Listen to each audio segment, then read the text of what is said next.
Anathan Theatre's fall 2021 production of Richard III.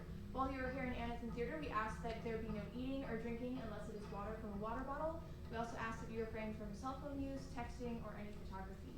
At this time, please silence or turn off all of your cell phones, and there will be a 10-minute intermission after Act 1. Without further ado, we hope you enjoy the show.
And wife to King Henry VI, mother to Edward, Prince of Wales, who married Lady Anne.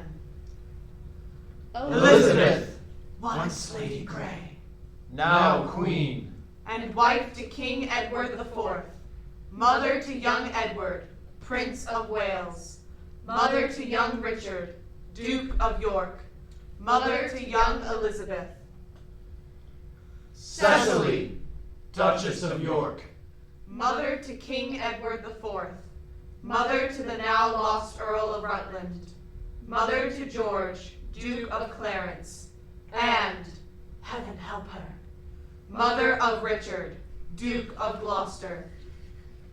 Their men met in war for the throne of England. There died Edward, Prince of Wales, son of Margaret, slaughtered by the sons of the Duchess of York.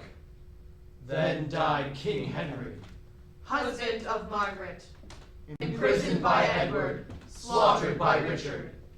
So the sons of Cecily killed the men of Margaret.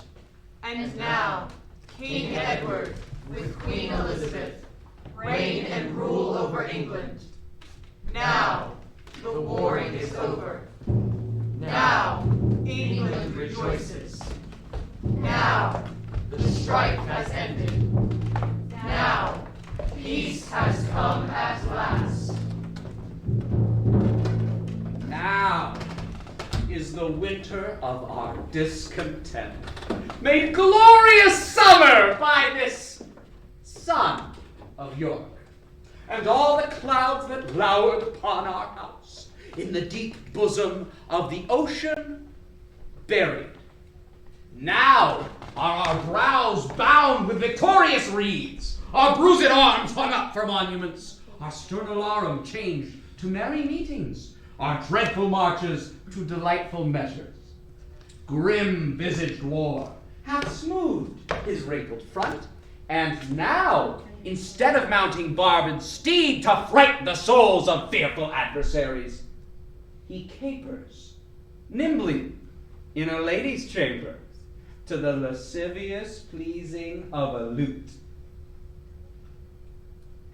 But I, that am not shaped for sportive tricks, nor made to court an amorous looking-glass, I that am rudely stamped and want love's majesty to strut before a wanton ambling nymph, I that am curtailed of this fair proportion, cheated of feature by disassembling nature,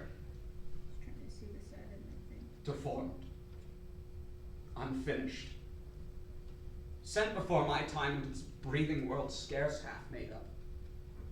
And that is so lamely and unfashionable that dogs bark at me as I halt by them.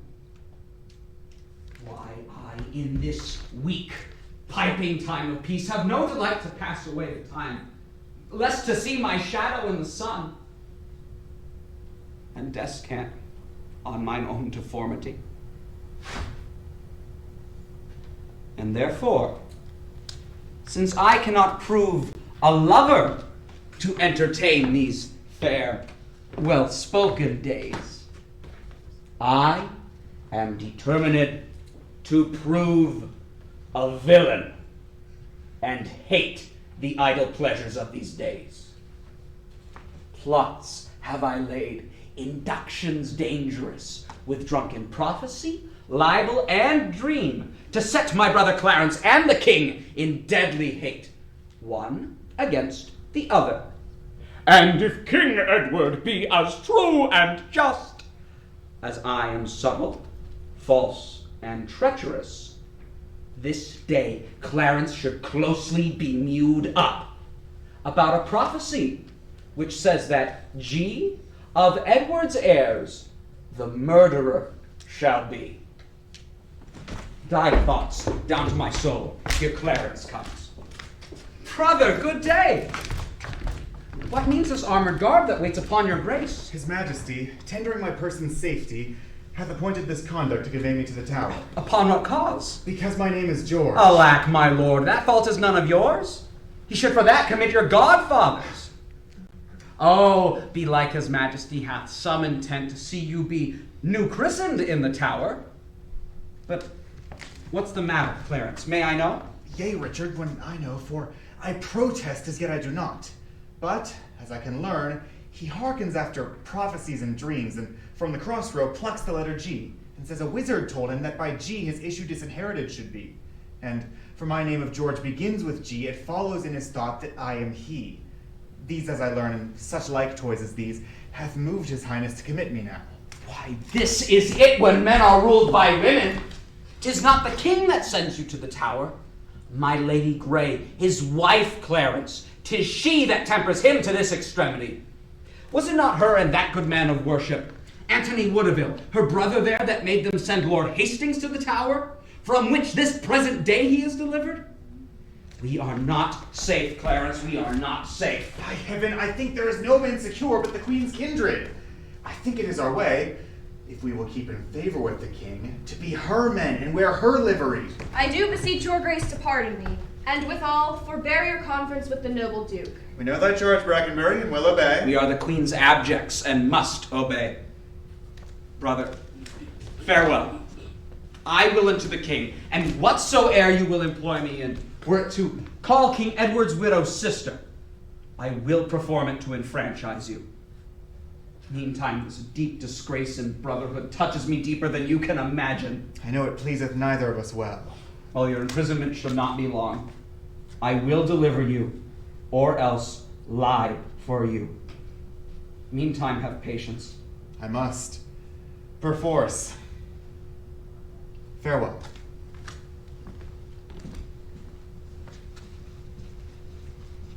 Go tread the path that thou shalt ne'er return. Simple, plain Clarence. I do love thee so that I shall shortly send thy soul to heaven. If heaven will take the present at our hands. But who comes here? The new delivered Hastings! Good time of day unto my gracious lord. As much unto my good Lord Chamberlain. Well are you welcome to the open air. How hast your lordship brooked imprisonment? With patience, noble lord, as prisoners must. But I shall live, my lord, to give them thanks that were the cause of my imprisonment. No doubt, no doubt. And so shall Clarence too. For those that were your enemies are his, and have prevailed as much on him as you. More pity that eagles should be mewed, whilst kites and buzzards pray at liberty. What news abroad? No news abroad so bad as this at home. The king is sickly, weak, and melancholy, and his physicians fear him mightily. Now, by St. John, that news is bad indeed. Oh, he hath kept an evil diet long, and overmuch consumed his royal person. 'Tis grievous to be thought upon. Come, where is he? In his bed? He is. Go you ahead, and I will follow you. He cannot live, I hope. and must not die till George be packed with post-horse up to heaven. I'll urge more unto his hatred to Clarence, with lies, well steeled with weighty arguments. And if I fail not in my deep intent, Clarence hath not another day to live. Which done, God take King Edward to his mercy, and leave the world for me to bustle in. Which then I'll marry Warwick's youngest daughter. What, though I killed her husband and her father? The readiest way to make the wench amends is to become her husband and her father. The which will I, not so much for love, but for a secret more close intent, by marrying her which I will reach unto. But then I run before my horse to market. Clarence still breathes. Edward still lives and reigns. When they are gone, then I must count my gains.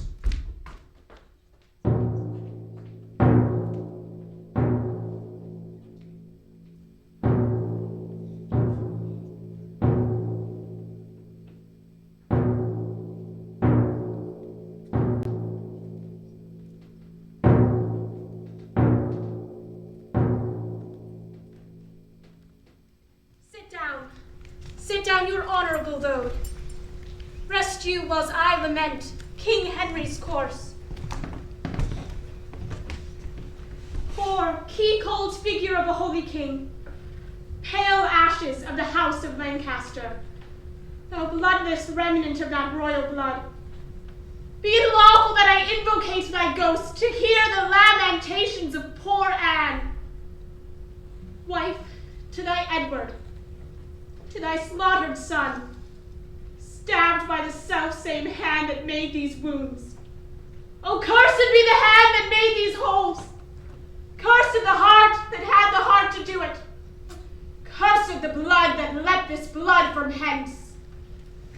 More direful hath the tie, that hated wretch, that makes us wretched by the death of thee, than I can wish to wolves, to spiders, toads, or any creeping, venomed thing that lives.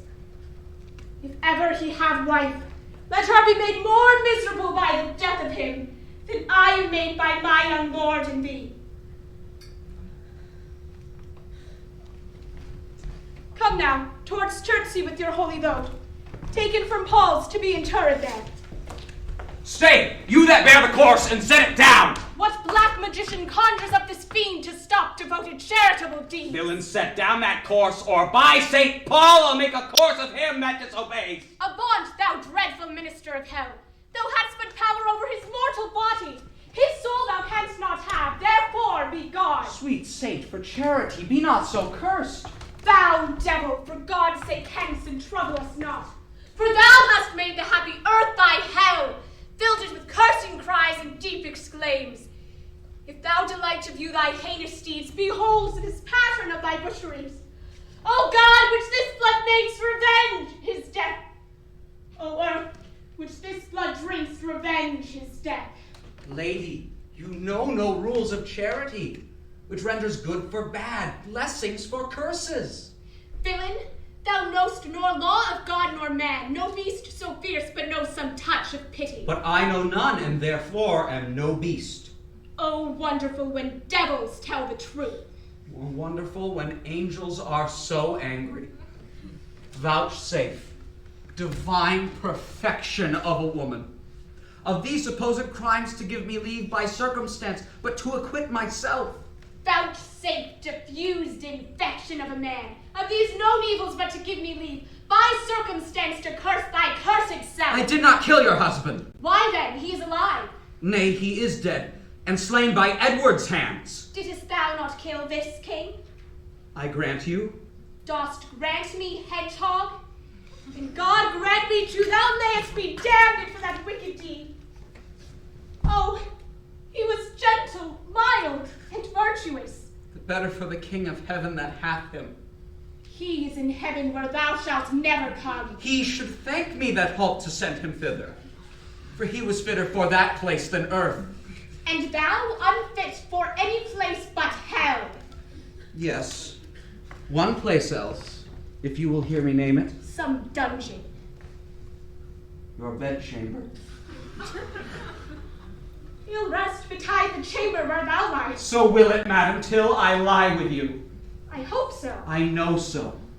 But, gentle Lady Anne, to leave this keen encounter of our wits and fall something into a slower method, is not the causer of the timeless deaths of these Plantagenets, Henry and Edward, as blameful as the executioner? Thou wast the cause and most accursed effect. Your beauty was the cause of that effect.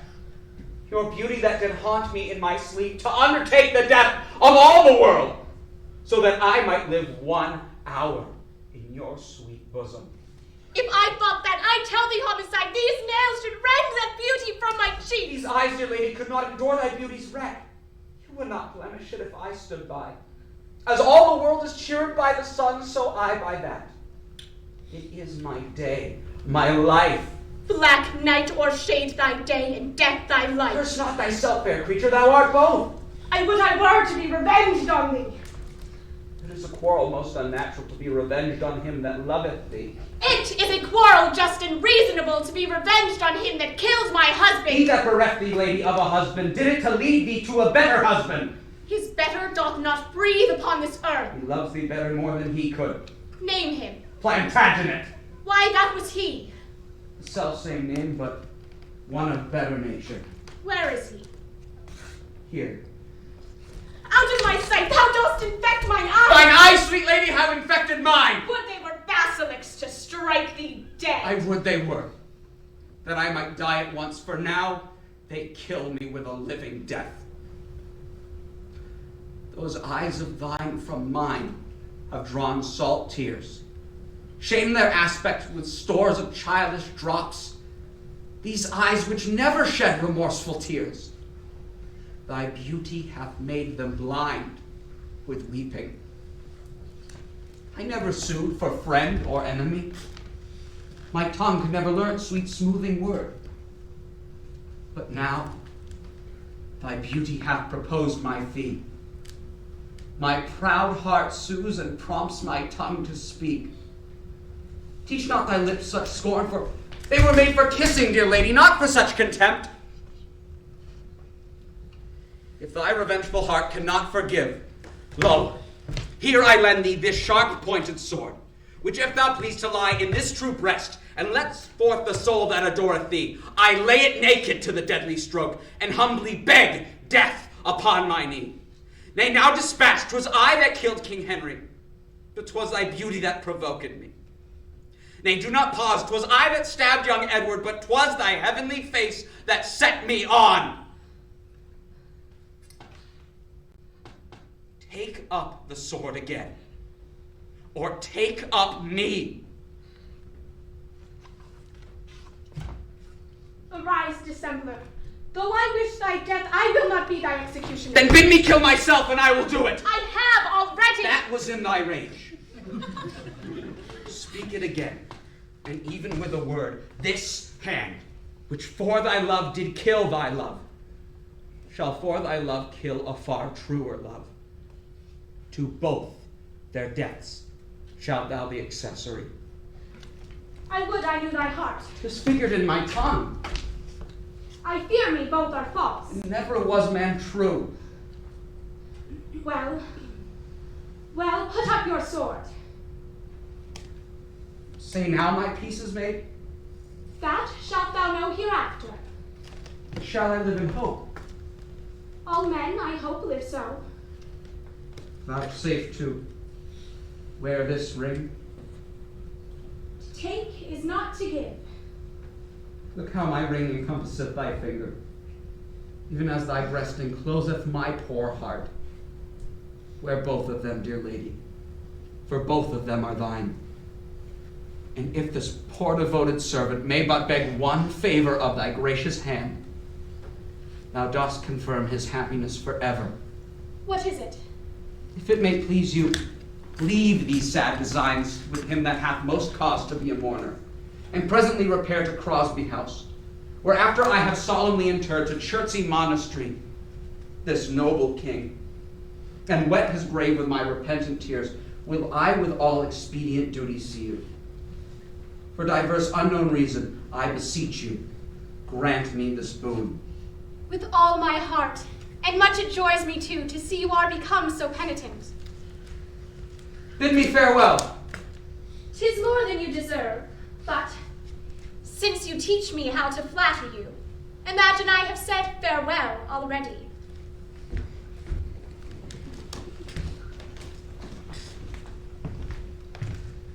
Towards Trixie, noble lord? No, to Whitefriar. There attend my coming.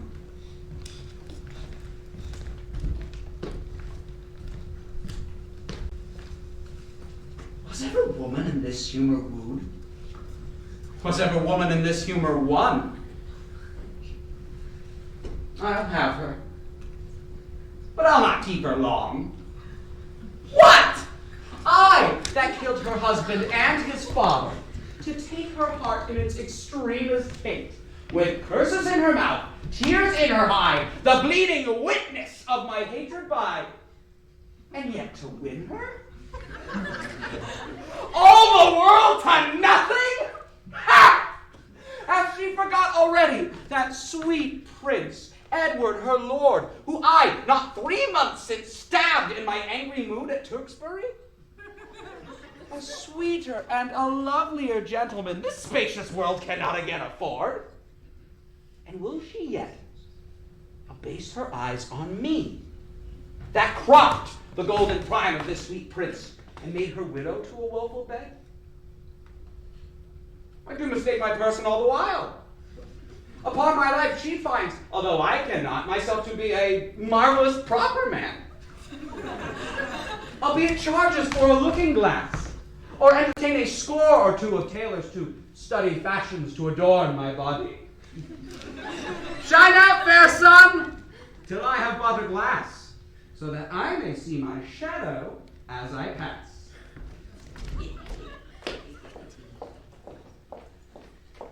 Have patience, madam. There is no doubt his majesty will soon recover his accustomed health. In that you brook it ill, it makes him worse. Therefore, for God's sake, entertain good comfort, and cheer his grace with quick and merry eyes.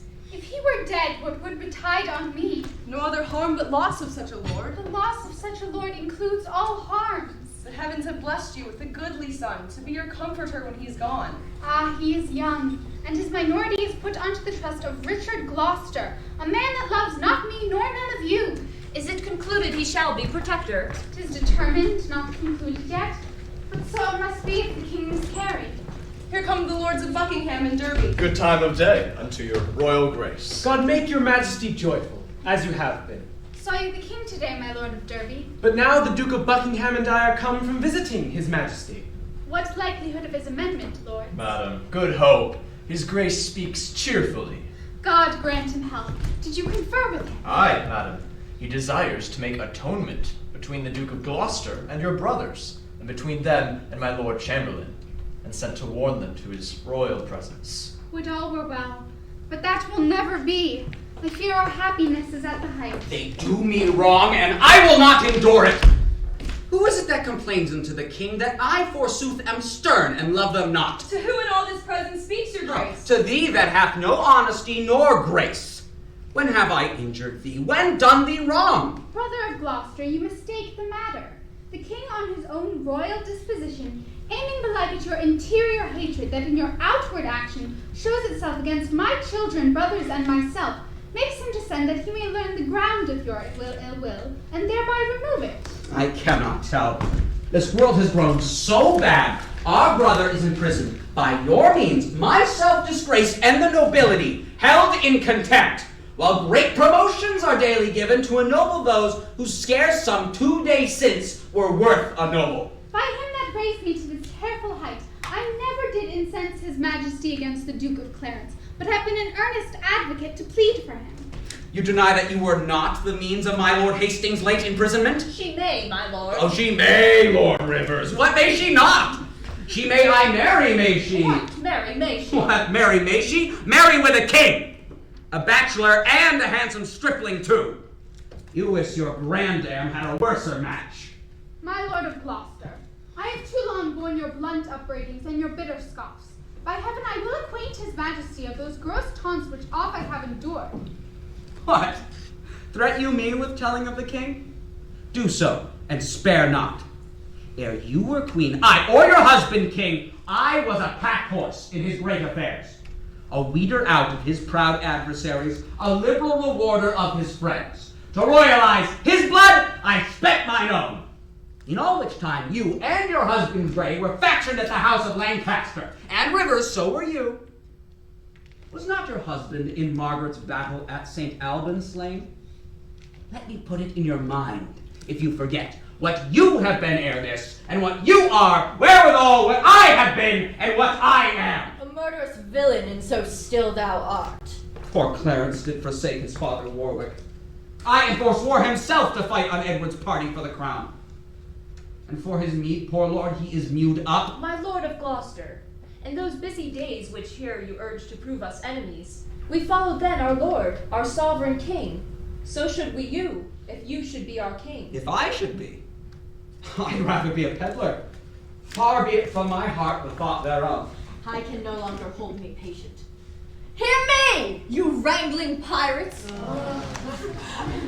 That fall out in sharing that which you have pilled from me. Which of you trembles not that looks on me?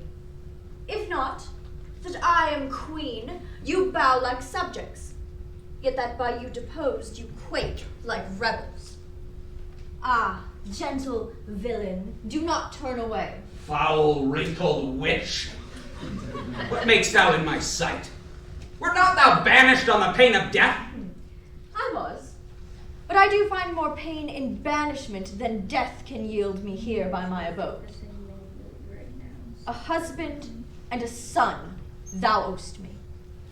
And thou, a kingdom. All of you, allegiance.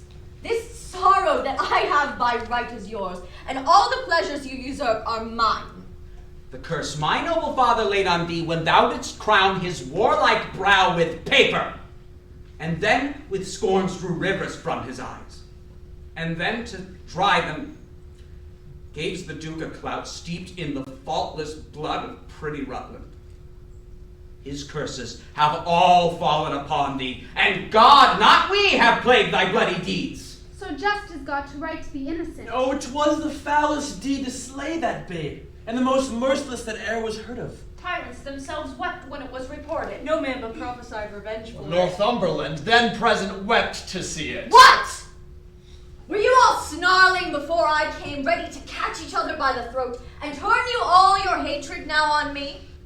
Did York's dread curse prevail so much with heaven that Henry's death, my lovely Edward's death, their kingdom's loss, my woeful banishment, should all but answer for that peevish brat? Can curses pierce the clouds and enter heaven? Why then, give way, dull clouds, to my quick curses. Though not by war, by surfeit die your king, as ours by murder to make him a king. Edward, thy son, that now is Prince of Wales, for Edward our son, that was Prince of Wales, die in his youth by like untimely violence. Thyself a queen, for me that was a queen, outlive thy glory like my wretched self. Long mayst thou live to wail thy children's death, and see another as I see thee now decked in thy rights as thou art stalled in mine. Rivers, Dorset, you too were standers by, and so wast thou, Lord Hastings, when my son was stabbed with bloody daggers. God, I pray him, that none of you may live his natural age, but by some unlooked accident cut off. Have done thy charm, thou hate-filled withered hag. And leave out thee. Stay, dog, for thou shalt hear me. If heaven have any grievous plague, exceeding those that I can wish upon thee, oh, let them keep it till thy sins be ripe, and then hurl down their indignation on thee, the troubler of the poor world's peace. The worm of conscience still begnaw thy soul. Thy friends suspect for traitors while thou livest, and take deep traitors for thy dearest friends. no sleep close up that deadly eye of thine, unless it be while some tormenting dream affrights thee with a hell of ugly devils. Thou elvish mutt, abortive, rooting hog, thou rag of honor, thou detested Margaret! Richard! Huh? I call thee not. Oh, I cry thee mercy then, for I did think thou didst call me all these bitter names. Why, so I did, but looked for no reply. Oh, let me make the period to my curse. 'Tis done by me, and ends in Margaret. Thus you have breathed your curse against yourself. Poor painted queen, vain flourish of my fortune. Why strewest thou sugar on this bottled spider, whose deadly web ensnareth thee about? Fool, fool, thou wouldst a knife to kill thyself. The day will come when thou shalt wish for me to help thee curse this poisonous bunchback toad. False voting woman, end thy frantic curse, lest to thy harm thou move our patience. Dispute not with her, she's lunatic. Peace, Master Marquess, your malapert. Your fine new stamp of honor is scarce current. Oh, that your young nobility could judge what 'twere to lose it and be miserable. They that stand high have many blasts to shake them, and when they fall, they dash themselves to pieces. Good counsel, Mary, learn it, Marquess. It touches you, my lord, as much as me. Aye, and much more. But I was born so high, our eyrie buildeth in the cedar tops, and dallies in the wind, and scorns the sun. And turns the sun to shade.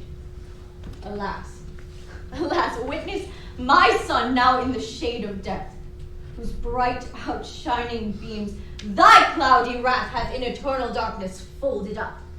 Your eyrie buildeth in our eyrie's nest. Peace! Peace. For shame, if not for charity. O princely Buckingham, I'll kiss thy hand in sign of league and amity with thee. Thy garments are not spotted with our blood, nor thou within the compass of my curse. Nor no one here.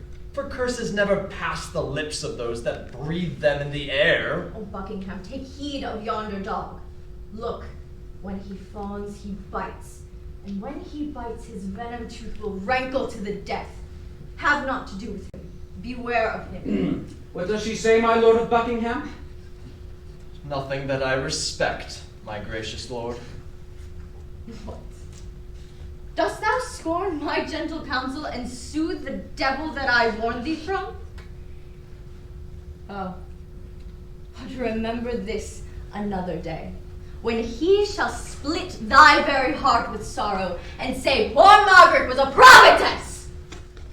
Leave each of you the subjects to his hate, and he to yours, and all of you to God's.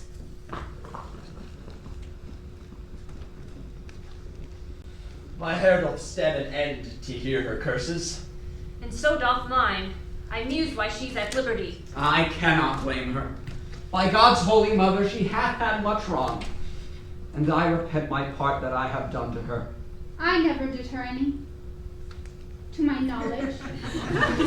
Yet you have all the vantage of her wrongs. Mary, as for Clarence, he is well repaid. He is franked up to fapping for his pains. God pardon them that are the cause thereof. Madam, his majesty doth call for you, and for your grace, and yours, my gracious lords. Catesby, I come. Lords, will you go with me? We wait upon your grace.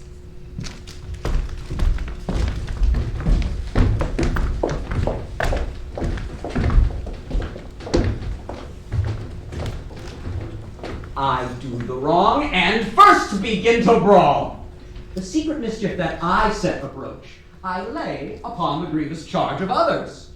Clarence, who I indeed have cast into darkness, I do beweep too many simple gulls, namely to Derby, Hastings, Buckingham, and say, is the queen and her allies that set the king against the duke my brother. Now they believe it, and withal wet me to be revenged on Rivers, Dorset, Grey.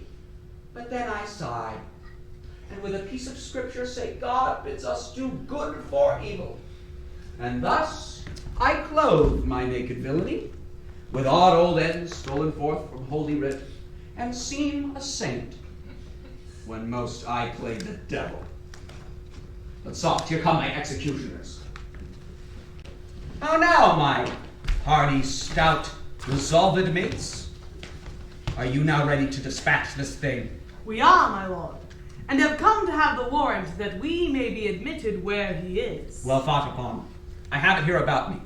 When you are done, repair to Crosby Place. But, sirs, be sudden in your execution. With all obdurate, do not hear him plead, for he is well spoken, and may perhaps move your hearts to pity if you mark him. Tut, tut, my lord. We will not stand to prate. We go to use our hands and not our tongues. I like you lads. About your business straight. Go. Go. Dispatch. We will, my noble lord.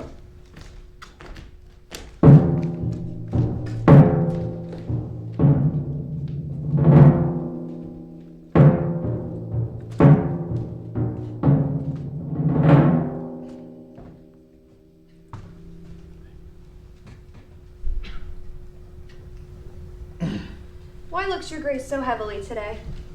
Oh, I have passed a miserable night, so full of fearful dreams of ugly sights. What was your dream, my lord? I pray you tell me. Methoughts that I had broken from the tower, and was embarked to cross to Burgundy, and in my company my brother Gloucester, who from my cabin tempted me to walk upon the hatches. As we paced along upon the giddy footing, methought that Gloucester stumbled, and in falling struck me that thought to stay him overboard into the tumbling billows of the main. Oh Lord, methought what pain it was to drown, what dreadful noise of waters in my ears, what sights of ugly death before mine eyes. Awaked you not in this sore agony? No, no. My dream was lengthened after life. Oh, then began the tempest to my soul. I passed, methought, the melancholy flood into the kingdom of perpetual night.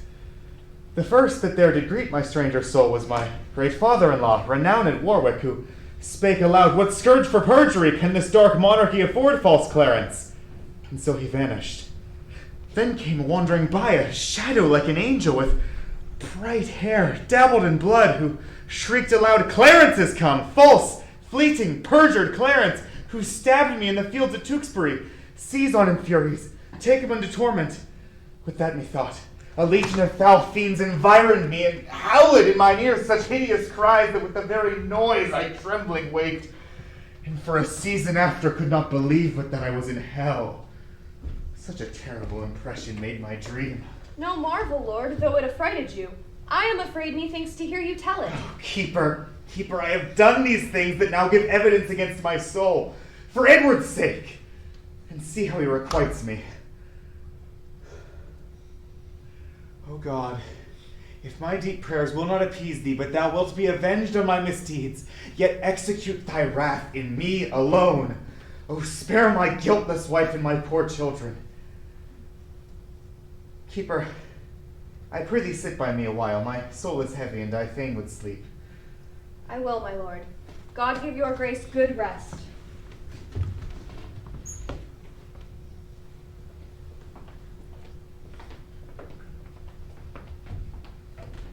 Ho! Who's here? What wouldest thou, fellow, and how camest thou hither? I would speak with Clarence, and I came hither on my legs. What? So brief. 'Tis better, sir, than to be tedious. Come, let him see our commission. And talk no more.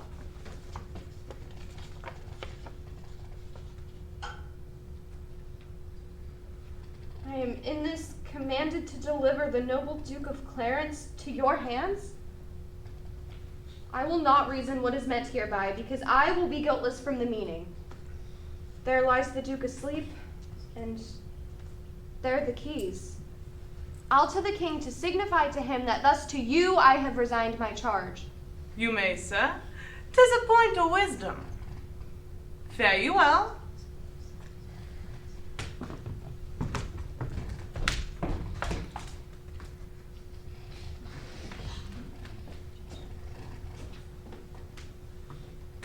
What?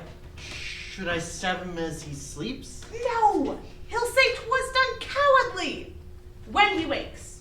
Why, he shall never wake until the great judgment day. Why, then he'll say we stabbed him sleeping. The urging of that word judgment hath bred a kind of remorse in me. What, art thou afraid? Not to kill him, having a warrant, but to be damned for killing him, from the which no warrant can defend me. I thought thou hadst been irresolute. So I am. To let him live. Oh, back to the Duke of Gloucester and tell him so. Nay, I prithee, stay a little. I hope this passionate humor of mine will change. It was wont told me but while 1 tells 20. 1, 2, 3, 4, 5, 6, 7, 8, 9, 10, 11, 12, 13, 14, 15, 16, 17, 18, 19, 20. How dost thou feel thyself now? Faith, some certain dregs of conscience are yet within me. 21, 22. Remember all the reward when the deed's done. Zoons, he dies, and forgot the reward. Where lies thy conscience now? Oh, in the Duke of Gloucester's purse. And when he opens his purse to give us our reward, thy conscience flies out. 'Tis no matter, let it go. There's fewer none will entertain it. What if it come to thee again? I'll not meddle with it. It makes a man a coward. A man cannot steal, but it accuseth him. A man cannot swear, but it checks him. A man cannot lie with his neighbor's wife, but it detects him. 'Tis a blushing, shamefaced spirit that mutinies in a man's bosom. It fills him full of obstacles. And every man that means to live well endeavors to trust to himself and to live without it. Zoons, 'tis even now at my elbow. Persuaded me not to kill the Duke. Take the devil in thy mind and believe him not. He would insinuate with thee but to make thee sigh. He cannot prevail with me. I am strong framed. Spoke like a tall man that respects thy reputation. Come, shall we fall to work? Take him on the costed with the hilt of thy sword, then throw him into the Malmsey butt in the next room. Oh, excellent device, and make stop of him. Soft, he wakes. Strike. Don't go reason with him. Where art thou, keeper? Give me a cup of wine. You shall have wine enough, my lord anon. In God's name, what art thou? A man, as you are. But not as I am royal. Nor you as we are loyal. Thy voice is thunder, but thy looks are humble. My voice is now the king's.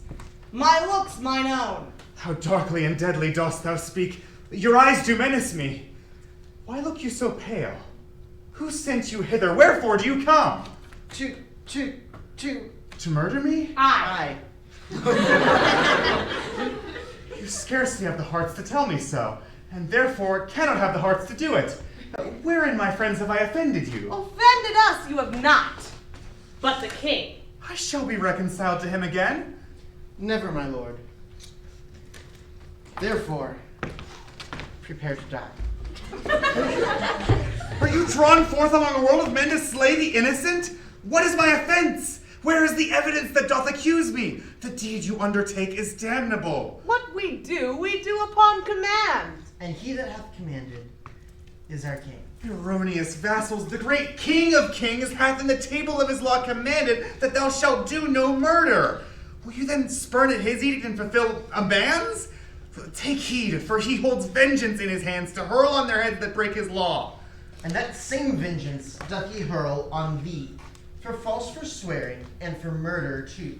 Thou didst receive the sacrament to fight in quarrel of the house of Lancaster. And like a traitor to the name of God, didst break that vow, and with thy treacherous blade unripped the bowels of thy sovereign son, whom thou wast sworn to cherish and defend. How canst thou urge God's dreadful law on us, when thou hast broken in such dear degree?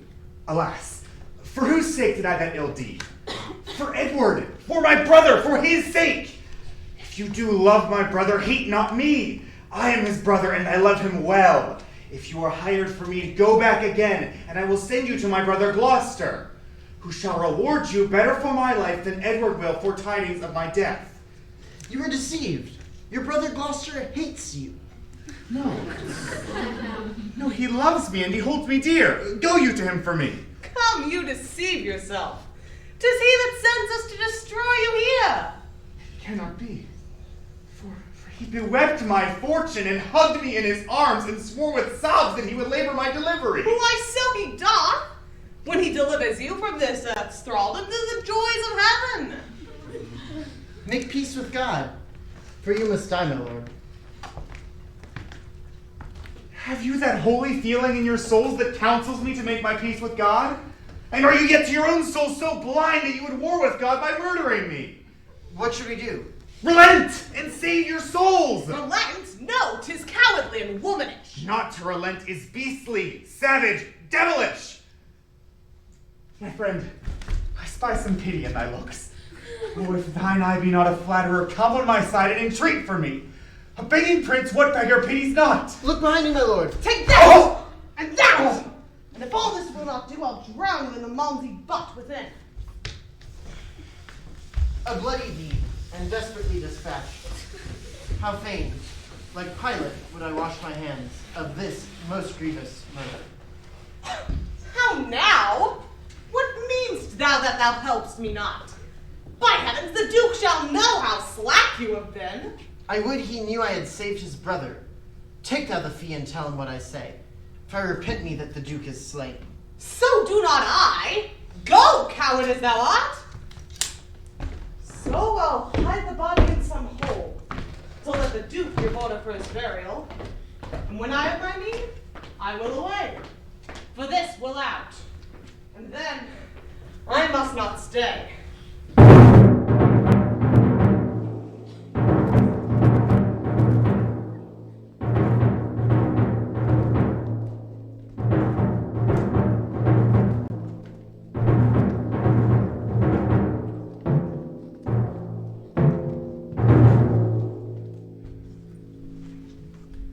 Why so? Now have we done a good day's work. You peers, continue this united league, for I every day expect an embassage from my Redeemer to redeem my soul hence, and more in peace my soul shall part to heaven, having made my friends at peace on earth. Rivers and Hastings, take each other's hand, dissemble not your hatred, but swear your love. By heaven, my soul is purged from grudging hate, and with my hand I seal my true heart's love. So thrive eyes, I truly swear the like. Madam, yourself is not exempt from this. Nor you, son Dorset.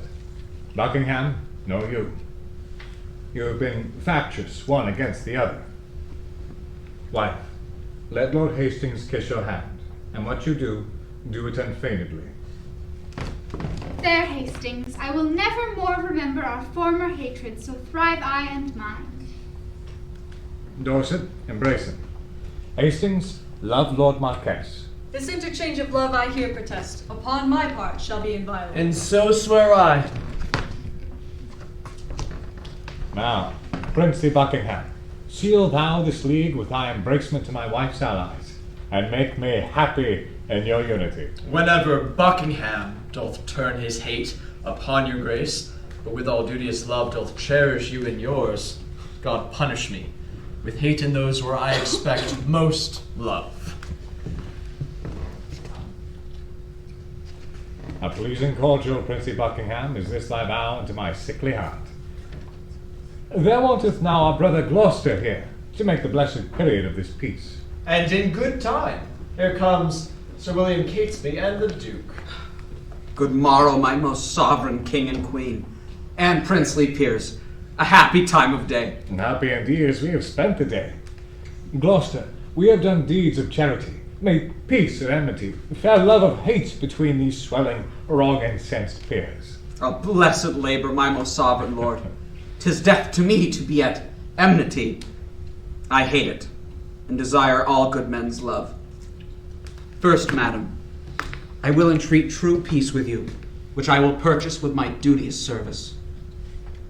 Of you, cousin Buckingham, if ever any grudge were lodged between us, of you, and of you, Lord Rivers and of Dorset, that all without deserts have frowned on me, of you, Lord Grey, lords, earls, gentlemen, indeed of all, there is not an Englishman alive with whom my soul is any jot at odds, more than the infant that was born tonight.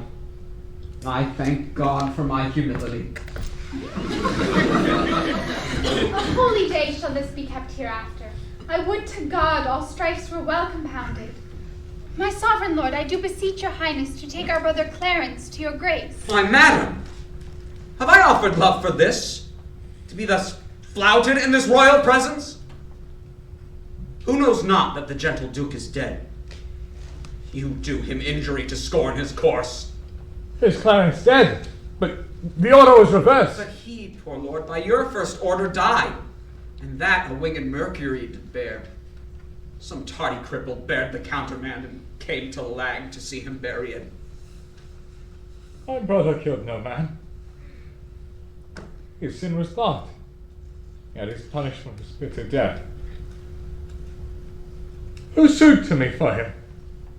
Who, in my wrath, kneeled at my feet and bade me be advised? Who spoke of brotherhood? Who spoke of love? Who told me how the poor soul did forsake the mighty Warwick and did fight for me? Who told me at Tewkesbury, when Oxford had me down, that he rescued me and said, dear brother, live and be a king? All this from my remembrance, Brutus wrath sinfully plucked, and not a man of you have so much grace as to put it in my mind. The proudest of you all have been beholden to him in his life, yet none of you beg for his life. Come, Hastings, take me to my closet. Oh, back. This is the fruit of rashness. Marked you not how the guilty kindred of the queen looked pale when they did hear of Clarence's death? They did urge it still unto the king. God will revenge it.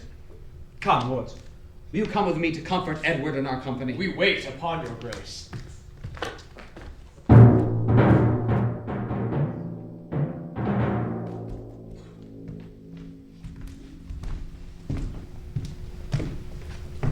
Grandam, tell us, is our father dead? No, boy. Then why do you weep so oft, and beat your breast, and cry, oh, Clarence, my unhappy son? Why do you look down on us and call us orphans, wretches, and castaways, as that our noble father were alive?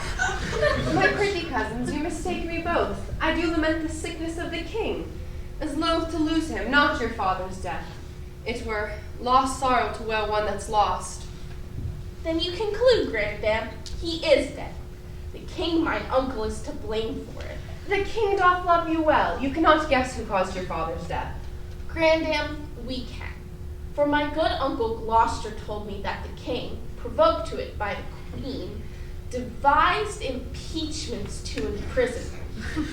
And when he told me so, he wept, and pitied me, and kindly kissed my cheek, bade me rely on him as on my father, and that he would love me as dearly as a child. He is my son, aye, and therein my shame. Yet from my dugs he drew not this deceit. Do you think mine uncle did dissemble, Grandam? Aye, boy. I cannot think it. Ah! Who shall hinder me to wail and weep, to chide my fortune and torment myself? What means this scene of rude impatience? To make an act of tragic violence. Edward, my lord, thy son, our king, is dead. I have bewept a worthy husband's death and lived with looking on his images. But now 2 mirrors of his princely semblance are cracked in pieces by malignant death. And I, for comfort, have but one false glass that grieves me when I see my shame in him. Comfort, dear mother. Bethink you, like a careful mother, of the young prince your son. Send straight for him. Let him be crowned. In him your comfort lives. Drown desperate sorrow in dead Edward's grave, and plant your joys in living Edward's throne. Sister, take comfort. All of us have cause to wail the dimming of our shining star, but none can help our harms by wailing them. Madam, my mother, I did not see you there. Humbly on my knee, I crave your blessing. God bless thee and put meekness in thy breast, love, charity, obedience, and true duty. Amen. And make me die a good old man. That is the butt end of a mother's blessing. I marvel that her grace did leave it out. You cloudy princes and heart-sorrowing peers that bear this heavy, mutual load of moan, now cheer each other in each other's love. Though we have spent our harvest of this king, we are to reap the harvest of his son. Forthwith from Ludlow, the young prince be fet, hither to London to be crowned our king. And go we now to determine who it shall be that straight shall post to Ludlow. Madam and sister, my sister, will you go now to give your censures in this business?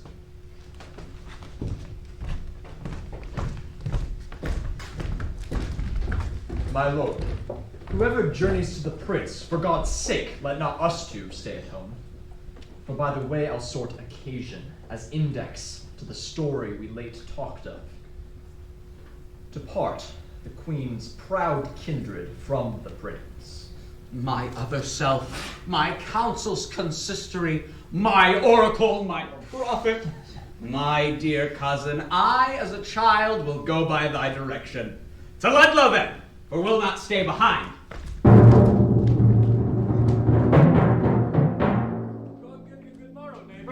Whither away so fast? I promise you I scarcely know myself. Hear you the news abroad? Ah, yes, the king is dead. Ill news by Our Lady. Seldom comes the better. Oh, I fear it will prove a giddy world. Neighbors, Godspeed. Give you good morrow, ma'am. Doth the news hold of good King Edward's death? Aye, friend, 'tis too true. God help the while. Then, masters, look to see a troublous world.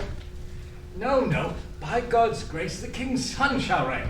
Woe to that land that's governed by a child. So stood the say when Henry VI was crowned in Paris, but at 9 months old. Stood the state so?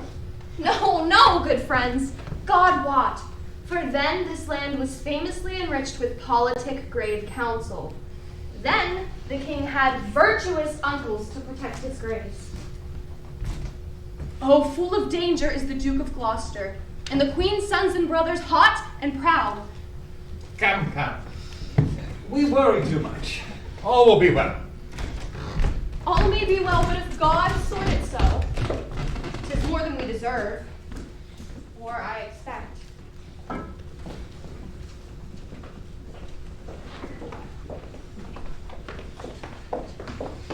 Last night I hear they lay at Stony Stratford, and at Northampton they do rest tonight. Tomorrow or next day they will be here. I long with all my heart to see the prince. I hope he has much grown since last I saw him. But I hear no. They say my son of York has almost overtaken him in his growth. Here comes a messenger. What news? Such news, my lord, as grieves me to report. How doth the prince? Well, madam, and in health. What is thy news? Lord Rivers and Lord Grey are sent to Pomfret, prisoners. Who hath committed them? The mighty dukes, Gloucester and Buckingham. For what offense? The sum of all I can I have disclosed. Why or for what the nobles are committed is all unknown to me, my gracious lord. Ay me, I see the ruin of my house. The tiger now hath seized the gentle hind. Oh, preposterous and frantic outrage! Hand thy damned spleen, or else let me die to look on earth no more. Come, my boy, we will to sanctuary. Madam, farewell. Stay, I will go with you. You have no cause. My gracious lady, go, and thither bear your treasure and your goods. For my part, I'll resign unto your grace the seal I keep, and so betide to me, as well I tender you and all of yours. Go, I'll conduct you to the sanctuary.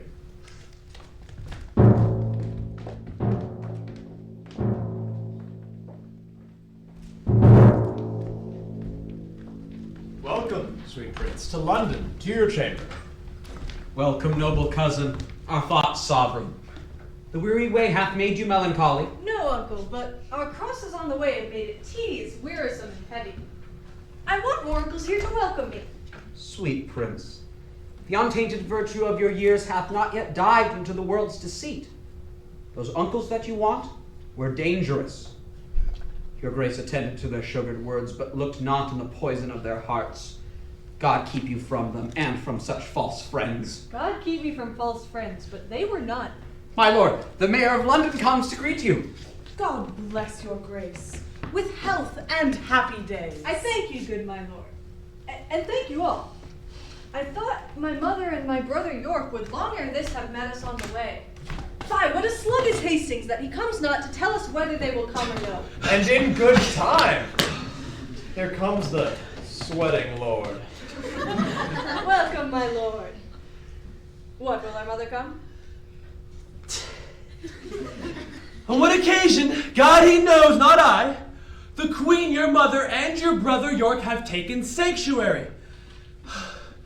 The tender prince would fain have come with me to meet your grace, but by his mother was perforce withheld. Fie! What an indirect and peevish course is this of hers. Lord Cardinal, will your grace persuade the queen to send the Duke of York unto his princely brother presently? If she deny, Lord Hastings go with him, and from her jealous arms pluck him perforce. My Lord of Buckingham, if my weak oratory can from his mother win the Duke of York, anon, expect him here. But if she be obdurate to mild entreaties, God in heaven forbid we should infringe the holy privilege of blessed sanctuary. Not for all this land would I be guilty of so deep a sin. You are too senseless obstinate, my lord. Too ceremonious and traditional. Weigh it, but with the grossness of this age, you break no sanctuary in seizing him. The benefit thereof is always granted to those whose dealings have deserved the place, and those who have the wit to claim the place. This prince hath neither claimed it, nor deserved it, and therefore, in mine opinion, cannot have it. Then, taking him from thence that is not there, you break no privilege nor charter there. Oft have I heard of sanctuary men, but sanctuary children, never. Till now. My lord, you shall o'errule my mind for once. Come on, Lord Hastings, will you go with me? I go, my lord. Good lords, make all the speedy haste you may. Say, Uncle Gloucester, if our brother come, where shall we sojourn till our coronation? Where it seems best unto your lordship's self. If I may counsel you, some day or two shall your highness repose you in the tower. Then where you please, and will be thought most fit for your best health and recreation. I do not like the tower of any place. And in good time, here comes the Duke of York. Richard of York!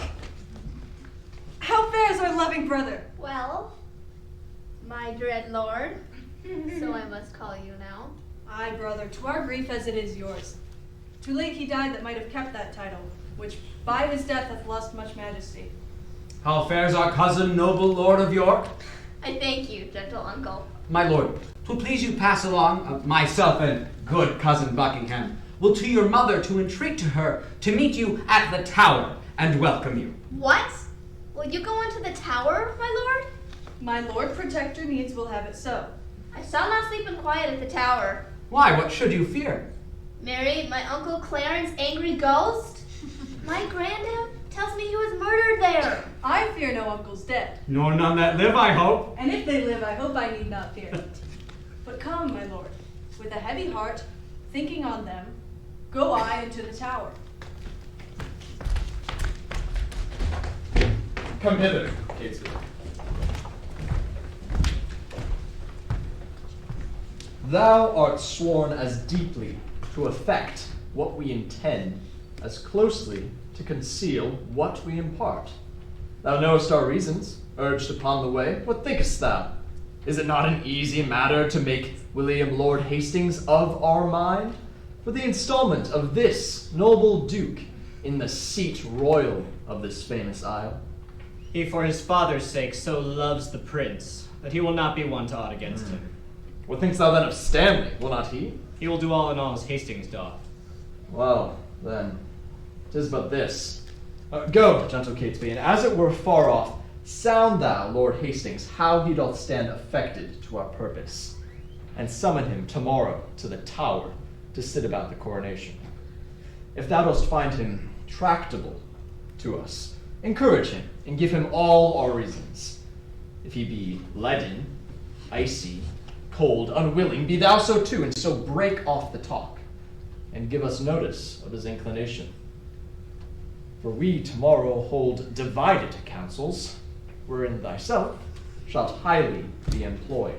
Commend me to Lord William, Tell him, Catesby, his ancient knot of dangerous adversaries tomorrow will let blood at Pomfret Castle. My good lords both, with all the heed I can. Shall we hear from you, Catesby, ere we sleep? You shall, my lord. At Crosby Place. There you'll find us both. Now, my lord, what shall we do if we perceive Lord Hastings will not yield to our complaints? Chop off his head. Something we will determine. And look, when I am king, claim thou of me the earldom of Hereford, and all the movables wherein the king my brother was possessed. I'll claim that promise at your grace's hand, and see that it is yielded with all kindness. Come, let us sup betimes. Then afterwards we shall digest our complaints in some form.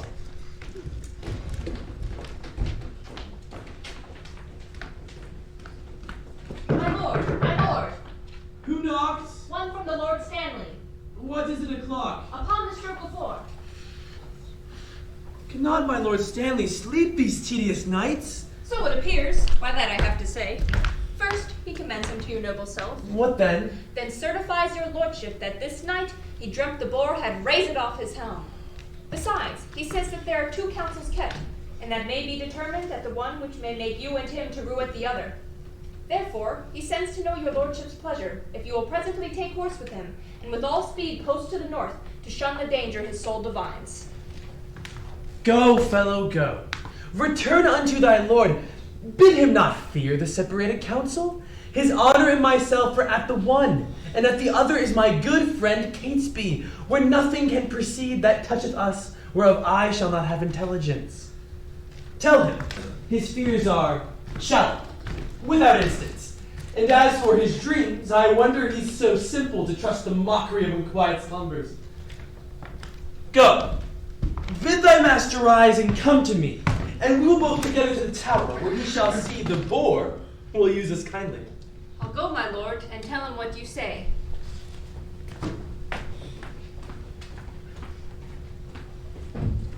Many good morrows to my noble lord. Good morrow, Catesby. You are early stirring. What news? What news in this our tottering state? It is a reeling world indeed, my lord, and I believe will never stand upright till Richard wear the garland of the realm. How wear the garland? Dost thou mean the crown? Aye, my good lord. I'll have this crown cut from my shoulders before I see the crown so foul misplaced. But canst thou guess he doth aim it? Aye, on my life, and hopes to find you forward upon his party for the gain thereof. And thereupon he sends you this good news, that this same very day your enemies, the kindred of the queen, must die at Pomfret. Indeed, I am no mourner of that news, for they have been still my adversaries. But that I'll give my voice on Richard's side, to bar my master's heirs in true descent. God knows I will not do it to the death. God keep your lordship in that gracious mind. But I shall laugh at this a 12-month hence, that they which brought me my master's hate, I live to look upon their tragedy. Well, Catesby, ere a fortnight make me older, I'll send some packing they yet think not on it. 'Tis a vile thing to die, my gracious lord, when men are unprepared and look not for it. Oh, monstrous, monstrous, and so falls it out with rivers and with gray, and so 'twill do with any men else that think on themselves as safe as thou and I, who, as thou knowest, are dear to princely Richard and to Buckingham. The princes both make high account of you, for they account his head upon the bridge. I know they do, and I have well deserved it. Come on, where is your boar spear, man? Fear you the boar and go so unprovided? My lord, good morrow. Good morrow, Catesby. You may just on, but by the holy rood, I do not like these several councils, I. My lord, I hold my life as dear as you do yours, and never in my days, I do protest, was it so precious to me as 'tis now. Think you but that I know our state secure, I would be so triumphant as I am? The lords at Pomfret, when they rode from London, were jocund, and supposed their states were sure. And indeed they had no cause to mistrust. But yet you see how soon the day o'ercast. This sudden stab of rancor I misdoubt. Pray God, I say I prove a needless coward. What? Shall we toward the tower? The day is spent. Come, have with you. Watch you what, my lord? The lords you talked of are beheaded. They for their truth might better wear their heads than some that have accused them wear their hats. But come, my lord, let's away. Go on before, I'll talk with this good man.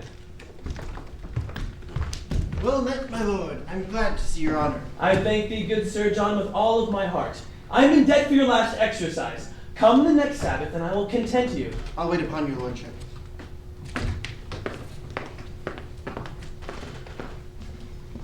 What?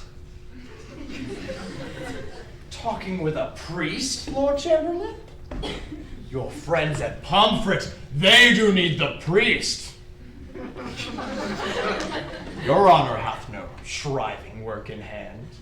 Good faith. And when I met this holy man, the men you talk of came into my mind. What? Go you toward the tower? I do, my lord, but long I cannot stay there. I shall return before your lordship thence. Nay, like enough, for I stay dinner there. And supper, too, although thou knowst it not. Oh, come, will you go? I'll wait upon your lordship.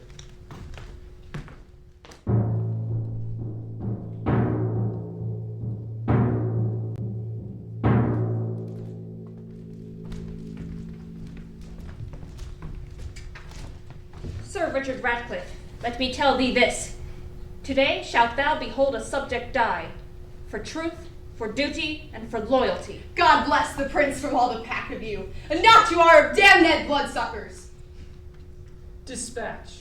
The limit of your lives is out. We give to thee our guiltless blood to drink. Now Margaret's curse has fallen upon our heads, when she exclaimed on Hastings, you and I, for standing by when Richard stabbed her son. Come, Gray, let us here embrace. Farewell until we meet again in heaven.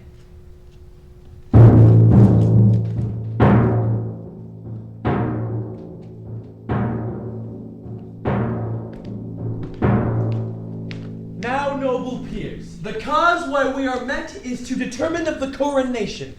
In God's name speak.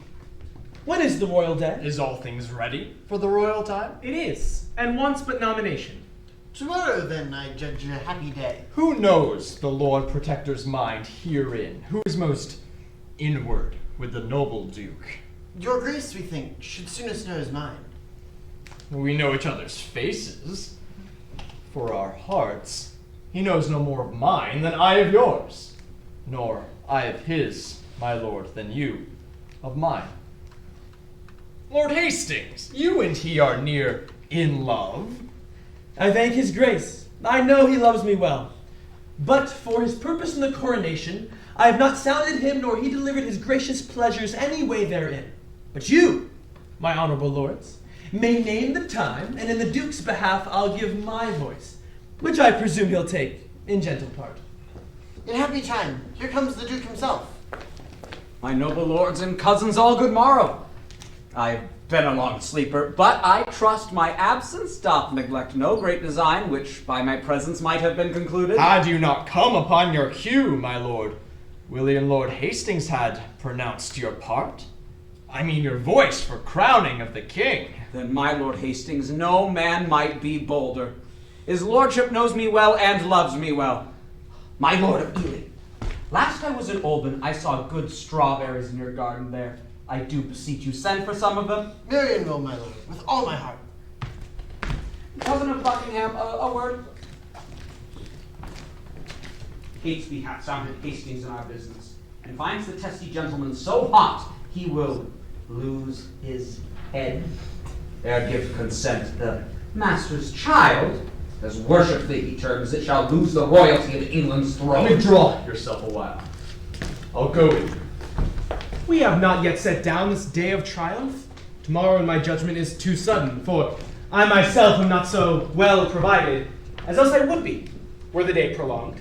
Where is my lord the Duke of Gloucester? I've sent for the strawberries. His grace looks cheerfully and smooth this morning. There's some conceit or other likes him well when he bids good morrow with such spirit. I think there's never a man in let Christendom can lesser hide his love or hate than he. For by his face straight shall you know his heart.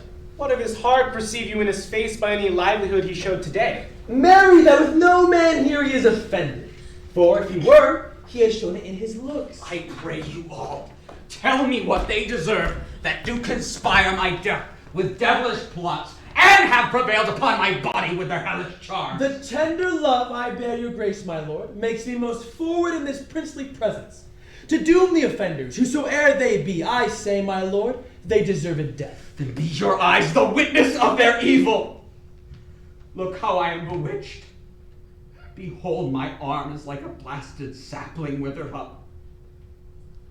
And this is Edward's wife, that monstrous witch consorted with that harlot strumpet shore, and by their witchcraft thus have marked me.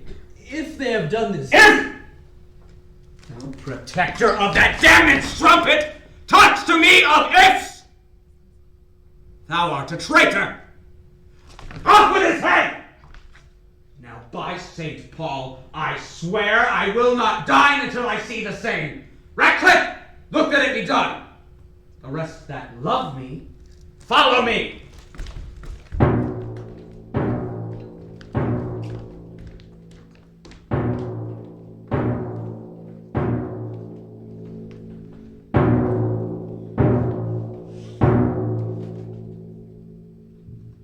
Woe! Woe for England!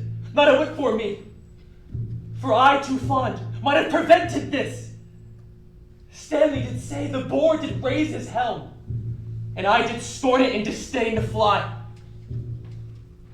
Oh, Margaret! Margaret, thy heavy curses lighted up o'er Hastings' wretched head. Come, come, dispatch. The Duke would be at dinner. Make a short shrift. He longs to see your head. Oh, momentary grace of mortal men, which we more hunt for than the grace of God. Come, come. 'Tis bootless to exclaim. Oh, bloody Richard! Miserable England, I prophesy the fearfulest time to thee that ever wretched age hath looked upon.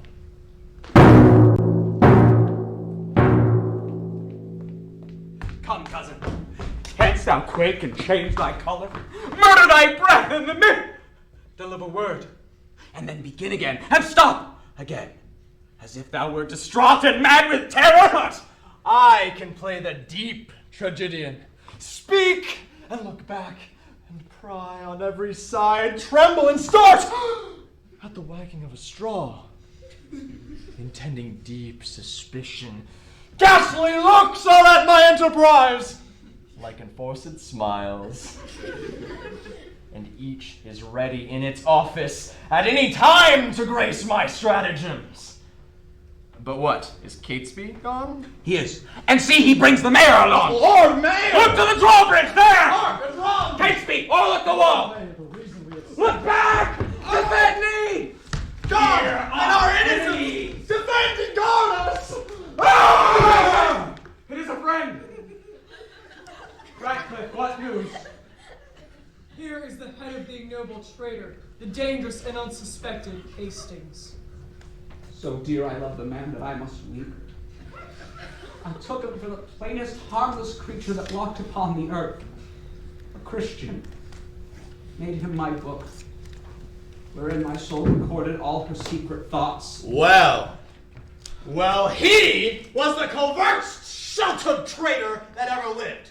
Would you imagine, or almost believe, were it not by that great preservation we live to tell it, that the subtle traitor this day had plotted in the council house to murder me and my good lord of Gloucester? Had he done so? What? Think you we were Turks or infidels? Or that we would against the form of law proceed thus rashly in the villain's death? But that the peace of England, our person's safety, enforced us to this execution? Now, fair befall you, he has deserved his death. And your good graces both have well proceeded to warn false traitors from the like attempt. My lord, I would have had you heard the traitor speak and timorously confess the manner and the purpose of his treason, that you might well have signified the same unto the citizens, who haply may misconster us in him and wail his death. good my lord, your grace's word shall serve, as well as I had seen and heard him speak. And do not doubt, right noble princes both, but I'll acquaint our duteous citizens with all your just proceedings in this case. And to that end, we wished your lordship here, to avoid the censures of the carping world. Which since you come too late of our intent, yet witness what you hear we did intend. And so, my good Lord Mayor, I bid farewell. Go after cousin Buckingham, the mayor towards Guildhall Highsnall Post. There, at your meetest vantage of the time, infer the bastardy of Edward's children. Moreover, urge into his hateful luxury and bestial appetite in charge of lust, which spread unto their servants, daughters, wives, even with raging eye or savage heart without control, lusted to make a prey. Nay, for a need thus far come near my person. Tell them that when my mother was with child of that insatiate Edward, noble York my father then had wars in France, and that by true computation of the time, found that the issue was not his begot, which well appeared in all lineaments, being nothing like the noble Duke my father. But touch this sparingly, as 'twere far off, because, my lord, you know my mother lives. Doubt not, my lord. I'll play the orator, as if the golden fee for which I plead were for myself. And so, my lord, adieu. If you thrive well, meet me at Baynard Castle. There you will find me well accompanied with reverend fathers and well-learned bishops. I go, and toward 3 or 4 o'clock, look for the news that the Guildhall affords. Catesby, with all speed to Dr. Shaw. Go you to Friar Packard. Bid them meet me in the hour at Baynard Castle. Now to make some privy order to draw the brats of Clarence out of sight, and make the order that no manner person hath any discourse unto the princes.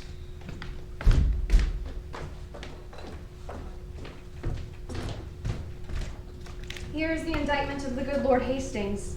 11 hours I have spent to write it over, and yet, in these 5 hours, Hastings lived, untainted, unexamined, free at liberty. Here's a good world the while. Who is so gross that cannot see this palpable device? Yet who so bold but says he sees it not? Bad is the world, and all will come to naught, when such ill-dealing must be seen in thought. How now, what say the citizens? The citizens are mum! Say not a word! Touched you the bastardy of Edward's children? I did. And with his contract with Lady Lucy and his contract with my deputy in France, the unsatiate greediness of his desire, his enforcement of the city wives, his tyranny for trifles, his own bastardy, as being got, your father then in France, and his resemblance being not like the Duke. Withal, I did infer your lineaments, being the right idea of your father, both in form and nobleness of mind. Laid open all your victories in Scotland, your discipline in war, wisdom in peace, your bounty, virtue, fair humility, indeed, left nothing fitting for your purpose, untouched or slightly handled in discourse. And when mine oratory drew toward end, I bid them that did love their country's good, cry, God save King Richard, England's worthy king. And did they so? No! So God help me. They spake not a word, but like dumb statues or breathing stones stared each on other and looked deadly pale. Which when I saw, I reprehended them and asked the mayor what meant this willful silence. His answer was, the people were not used to being spoke to, but by the recorder. And thus he was urged to tell my tale again. Thus saith the Duke, thus hath the Duke inferred. But nothing spoke in warrant from himself. When he had done, some followers of mine own, at lower end of the hall, hurled up their caps, and some 10 voices cried, God save King Richard. And thus I took the vantage of those few. Thanks, gentle citizens and friends, quoth I. This general applause and cheerful shout argues your wisdom and your love to Richard. And even here brake off and came away, What tongueless blocks were they? Would they not speak? Will not the mayor and his brethren come? Well, the mayor is here at hand. Intend some fear. Be not you spoke with, but by mighty suit. And look you, get a prayer book in your hand, and stand between two churchmen. Good my lord, for on that ground I'll make a holy descant, and be not easily won to our requests. Play the maid's part, still answer nay, and take it! I go. And if you can plead as well for them as I can say nay to thee for myself, no doubt we come to a happy Go, issue. show up to the leads, the Lord Mayor comes. Welcome, my lord. I dance attendance here. I think the Duke will not be spoke withal. Oh, now, Catesby, what says his grace to my request? He doth entreat your grace, my noble lord, to visit him tomorrow or next day. He is within, with two right reverend fathers, divinely bent to meditation.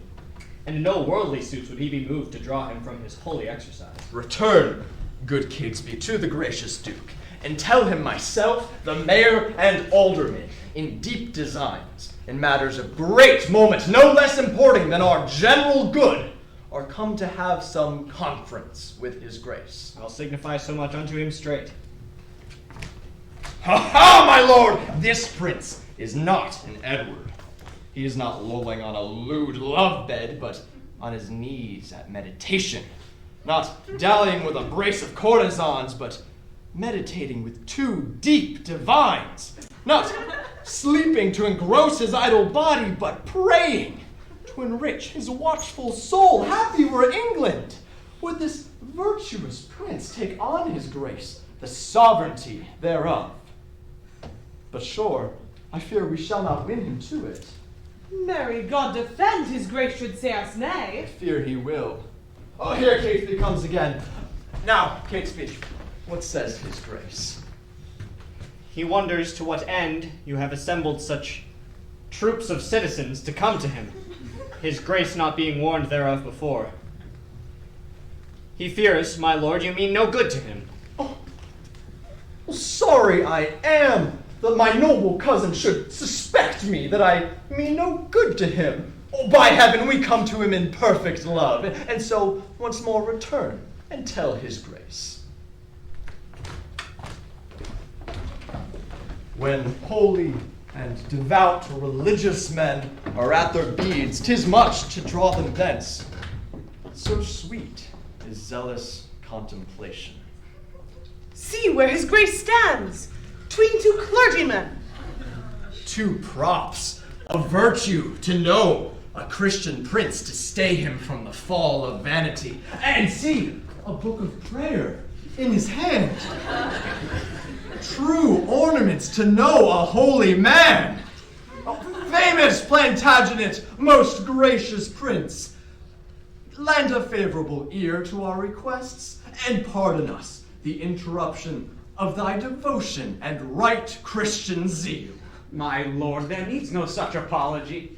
I do beseech your grace to pardon me, who in the earnest service of my God deferred the visitation of my friends.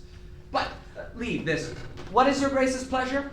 We heartily solicit your gracious self to take on you the charge and kingly government of this, your land, not as protector, steward, substitute, or lowly factor for another's gain, but as successively, from blood to blood, your right of birth, your empery, your own. Your love deserves my thanks, but my deserts unmeritably shun your high request.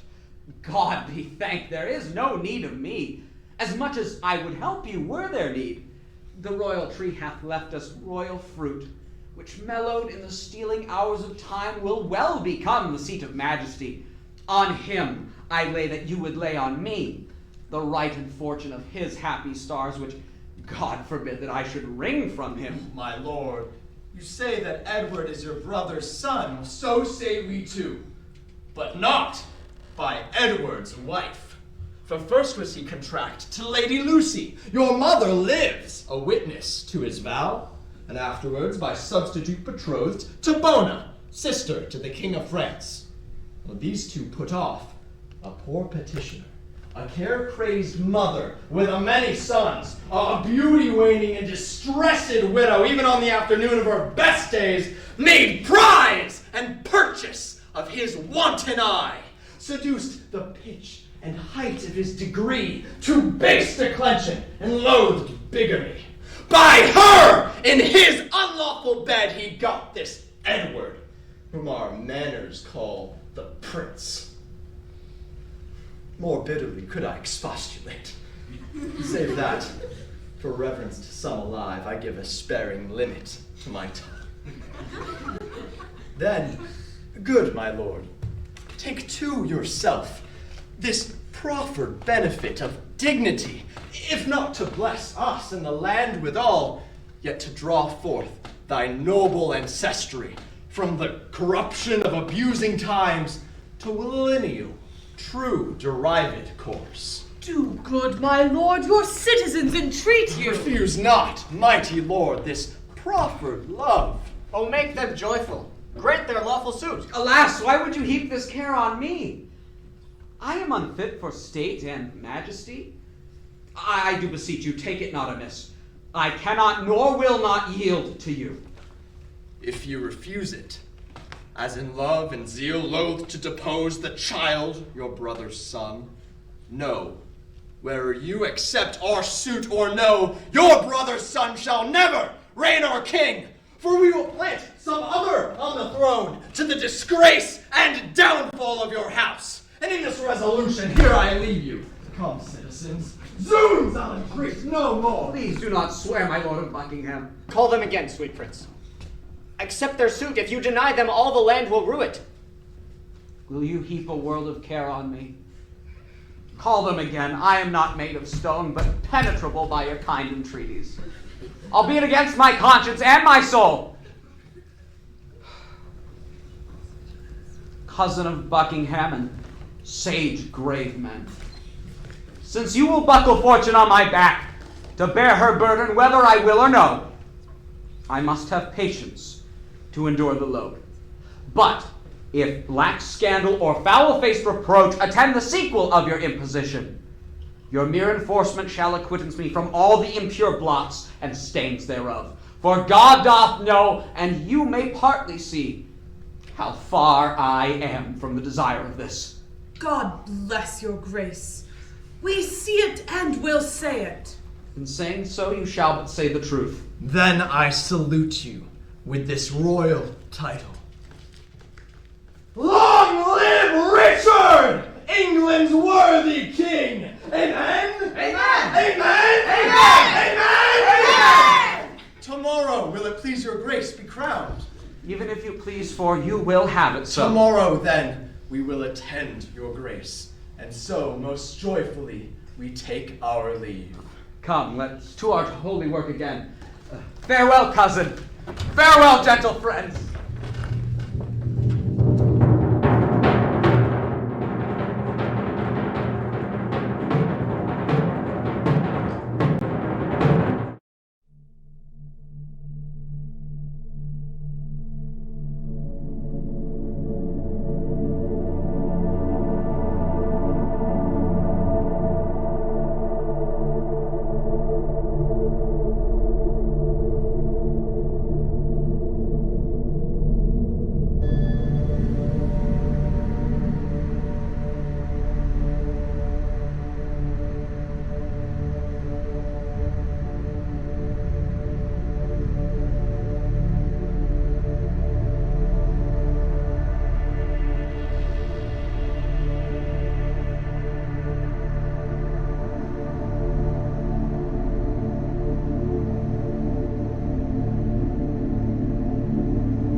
now give your graces both a happy and a joyful time of day. As much to you, good sister. Whither away? No farther than the tower, and as I guess, upon the like devotion of yourselves, to gratulate the gentle princes there. Kind sister, thanks. We'll enter all together. Master Lieutenant, pray you by your leave, how doth the prince and my young son of York? Right well, dear madam. By your patience I may not suffer you to visit them. The king hath strictly charged the contrary. The king? Who's that? I mean, the Lord Protector. The Lord protect him from that kingly title. Hath he set bounds between their love and me? I am their mother. Who shall bar me from them? I am their father's mother. I will see them. Their aunt I am in law, in love their mother. Then bring me to their sights. I'll bear thy blame and take thy office from thee on my peril. No, madam, no. I may not leave it so. I am bound by oath, and therefore pardon me.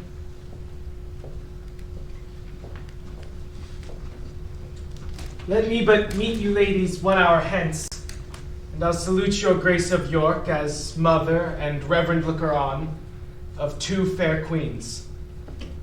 Come, madam, you must straight to Westminster, there to be crowned Richard's royal queen. Ah! Cut my lace asunder that my pent heart may have some scope to beat, or else I swoon with this dead-killing news. Despiteful tidings! Oh, what pleasing news! Be of good cheer, mother. How fares your grace? O Dorset, speak not to me. Get thee gone. Death and destruction dogs thee at thy heels. Thy mother's name is ominous to children. If thou wilt outstrip death, go. Cross the seas and live with Richmond from the reach of hell. Go, hide thee from the slaughterhouse, lest thou increase the number of dead and make me die thrall to Margaret's curse, nor mother's wife, nor England's counted queen. Full of wise care is this your counsel, madam. Take all the swift advantage of the hours. You will have letters from me to my son in your behalf to meet you on the way. Be not taken tardy by unwise delay. Oh, ill-dispersing wind of misery. Oh, my accursed womb, the bed of death. A cockatrice hast thou hatched in the world, whose unavoided eye is murderous. Come, madam, come. I in all haste was sent. And I with all unwillingness will go. Oh, would to God that the inclusive verge of golden metal that must round my brow were red-hot steel to sear me to the brains. Anointed let me be with deadly venom, and die ere men can say, God save the queen. Go, go, poor soul, I envy not thy glory. To feed my humor, wish thyself no harm. No? Why? When he that is my husband now came to me as I followed Henry's course, this was my wish. Be thou, quoth I, accursed for making me so young, so old a widow. And when thou west, let sorrow haunt thy bed, and be thy wife, if any be so mad, more miserable by the life of thee, than thou hast made me by my dear lord's death. Lo, ere I can repeat this curse again, within so small a time, my woman's heart grossly grew captive to his honey words, and proved the subject of mine own soul's curse. Poor heart, adieu. I pity thy complaining. No more than with my soul I mourn for yours. Farewell, thou woeful welcomer of glory. Adieu, poor soul that takes thy leave of it. Go thou to Richmond, and good fortune guide thee. Go thou to Richard, and good angels tend thee. Go thou to sanctuary, and good thoughts possess thee. I to my grave, where peace and rest lie with me. Stay, yet look back with me onto the tower. Pity you ancient stones, those tender babes whom envy hath immured within these walls, rough cradles for such little pretty ones. Farewell.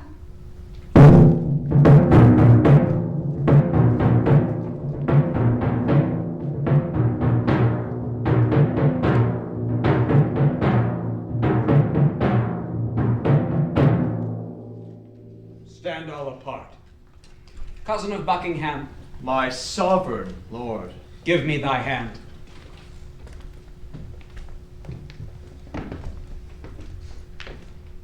Thus high by thy advice and thy assistance is King Richard seated. But shall we wear these glories for a day, Or shall they last, and we rejoice in them? Still live they, and forever let them last. Ah, Buckingham, now do I play the touch to see if thou be current gold indeed. Young Edward lives. Think now what I would speak? Say on, my loving lord. Why, Buckingham, I say I would be king. Why, so you are, my thrice renowned king. Am I king? 'Tis so. But Edward lives. True. A noble prince. Oh, bitter consequence that he should live, true noble prince. Cousin, dost thou want to be so dull? Shall I be plain? I wish the bastards dead, and I should have it suddenly performed. What sayest thou now? Speak sudden, be brief. Your grace may do your pleasure. Tut, that are like ice, thy kindness freezes. Say, have I thy consent that they shall die? Give me some little breath, some pause, dear lord, before I positively speak on this. I will resolve you herein presently. High-reaching Buckingham grows circumspect. Boy! My lord? Knowest thou any whom corrupting gold could tempt unto the close exploit of death?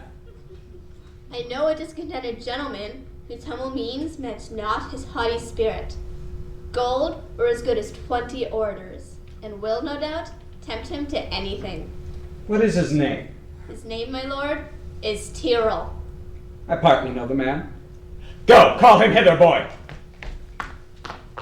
The deep, revolving, witty Buckingham shall no longer be neighbor to my counsel.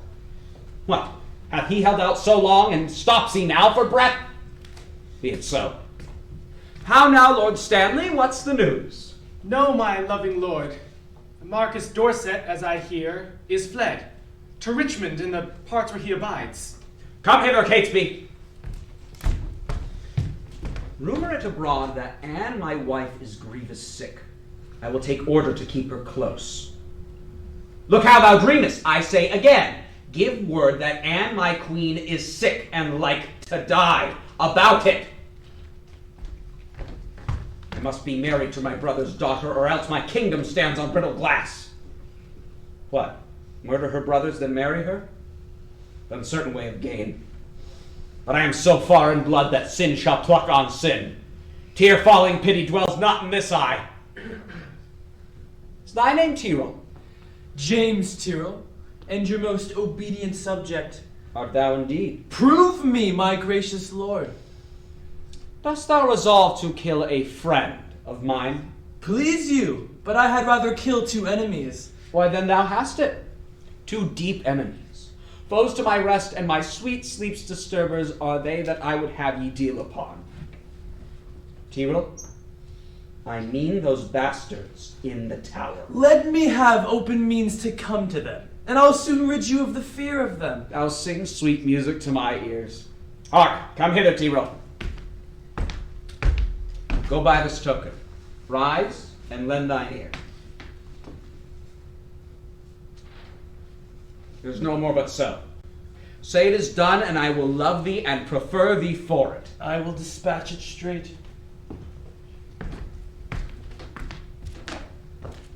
My lord, I have considered in my mind the late request that you did sound me in. Let it rest. Dorset is fled to Richmond. I hear the news, my lord. Stanley, he is your wife's son. Look on to it. My lord, I claim the gift, my due, by promise, for which your honor and your faith are pawned, the earldom of Hereford, and the movables, which you have promised that I shall possess. Stanley, look to your wife. If she receives letters from Richmond, you shall answer it. What says your highness to I my do remember just me, King request? Henry VI did prophesy that Richmond should be king when Richmond was a peevish boy. The king, perhaps. My lord. How chance the prophet could not have told me, I being by, that I should kill him. My lord, your promise for Richmond. the earldom. Last I was in Exeter, of the mayor in all courtesy showed me a castle and named it Rougemont, at which I started because a bard of Ireland told me that I should not live long after I saw Richmond. My lord! What's o'clock? I am thus bold to put your grace in mind of what you promised me. Yes, but what's o'clock? Upon the stroke of 10. Then let it strike. Why let it strike? Because thou, like a jax, keeps the stroke betwixt thy begging and my meditation. I am not in the giving vein today. Why then, resolve me, whether you will or no. Thou troublest me. I am not in the vein.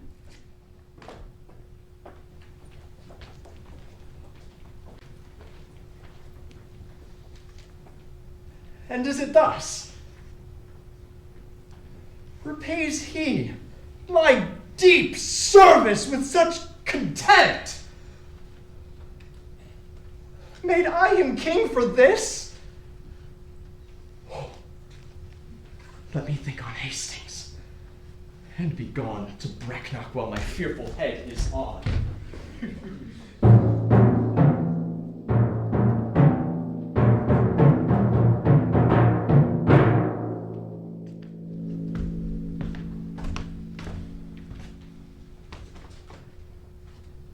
The tyrannous and bloody act is done. The most arch deed of piteous massacre that ever yet this land was guilty of. Dighton and Forrest, who I did suborn to do this piece of ruthless butchery, albeit they were fleshed villains, bloody dogs, melted with tenderness and mild compassion, wept like two children in their death's sad story.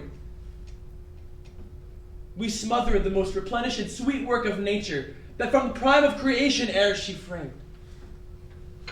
Hence both are gone with conscience and remorse. They could not speak, and so I left them to bear this tidings to the bloody king.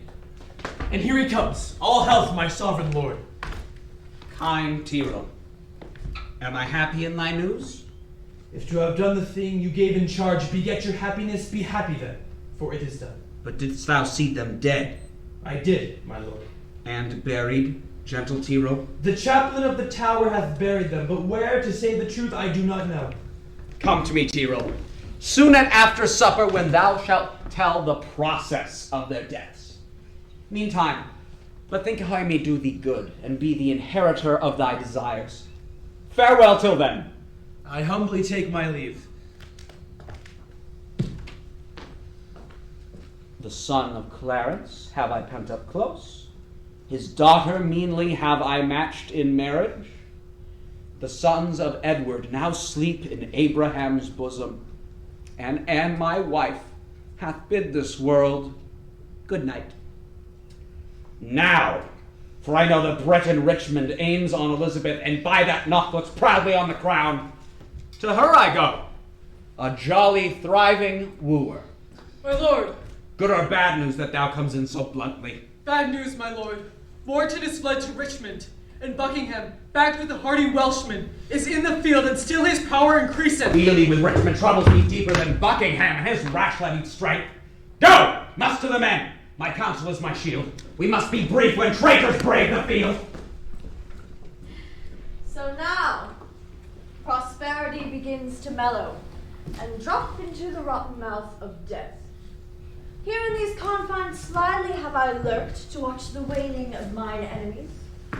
A dire induction am I witness to, and will to friends, hoping the consequence will prove as bitter, black, and tragical. Withdraw thee, wretched Margaret. Who comes here? Ah, my poor princes! Ah, my tender babes! So many miseries have crazed my voice that my woe-wearied tongue is still and mute. Will thou, O God, fly from such gentle lambs and throw them in the entrails of the wolf? Dead life, blind sight, poor mortal living ghost, rest thy unrest on England's lawful earth, unlawfully made drunk with innocent blood. Ah, that thou wouldest as soon afford a grave as thou canst yield a melancholy seat. Then would I hide my bones, not rest them here. Ah, who hath any cause to mourn but we? If ancient sorrow be most reverend, give mine the benefit of seniority, and let my griefs frown on the upper hand. If sorrow can admit society, tell over your woes again by viewing mine. I had an Edward, till a Richard killed him. I had a husband, till a Richard killed him. Thou hadst an Edward till Richard killed him. Thou hadst a Richard before Richard killed him. I had a Richard too, and thou didst kill him. I had a Rutland too, thou hopest to kill him. Thou hadst a Clarence too, and Richard killed him. From forth the kennel of thy womb hath crept a hellhound that doth hunt us all to death. That dog that had his teeth before his eyes to worry lambs and lap their gentle blood. Thy womb let loose to chase us to our graves. O upright, just, and true disposing God, how do I thank thee that this carnal cur preys on the issue of his mother's body and makes her pew fellow with others' mote. O Harry's wife, triumph not in my woes. God witness with me, I have wept for thine. Bear with me. I am hungry for revenge, and now I cloy me with beholding it. Thy Edward, he is dead that killed my Edward. Thy other Edward dead to quit my Edward.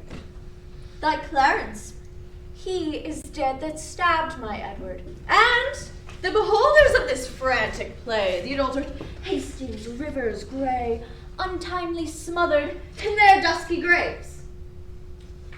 Richard yet lives, hell's black intelligencer, but at hand ensues his piteous and unpitied end. Earth gapes, hell burns, fiends roar, saints pray to have him suddenly conveyed from hence. Cancel his bond of life, dear God, I pray, that I may live and say the dog is dead. Oh, thou didst prophesy a time would come when I should ask thee to help me curse that bottled spider, that foul bunchback toad. I called thee then, vain flourish of my fortune. I called thee then, poor shadow, painted queen, the presentation of but what I was. Thou didst usurp my place. And dost thou not usurp the just proportion of my sorrow? Now thy proud neck bears half my burdened yoke, from which even here I let slip my head and leave the burden of it all on thee. Farewell, York's wife, and queen of sad mischance. These English woes shall make me smile in France. Go with me, and in the breath of bitter words let's smother my damned son that thy too sweet son smothered. Who intercepts me in my expedition? Oh, she that might have intercepted thee by strangling thee in her accursed womb from all the slaughterous wretch that thou hast done. Didst thou that forehead with a golden crown, where should be branded if right were right, the slaughter of the prince that owed to the crown, and the dire death of my sons and brothers? Tell me, thou villain slave, where are my children? Thou toad, where is thy brother Clarence, and little Ned Plantagenet, his son? Where is the gentle Rivers, gentle Grey? Where is kind Hastings? Either be patient and entreat me fair, or with the clamorous report of war will I drown your exclamations. Art thou my son? Aye, I thank God, my father, and yourself. Then patiently hear my impatience. Madam, I have a touch of your condition that cannot brook the accent of reproof. Oh, let me speak! Do then, but I'll not hear. I will be mild and gentle in my words. And brief, good mother, for I am in haste. Art thou so hasty? I have stayed for thee, God knows, in torment and in agony. And came I not at last to comfort you? No. By the holy rood, thou know'st it well. Thou camest on earth to make the earth my hell. If I seem so disgracious in your eye, let me march on and not offend you, madam. I prithee, hear me speak. You speak too bitterly. Hear me a word, for I shall never speak to thee again.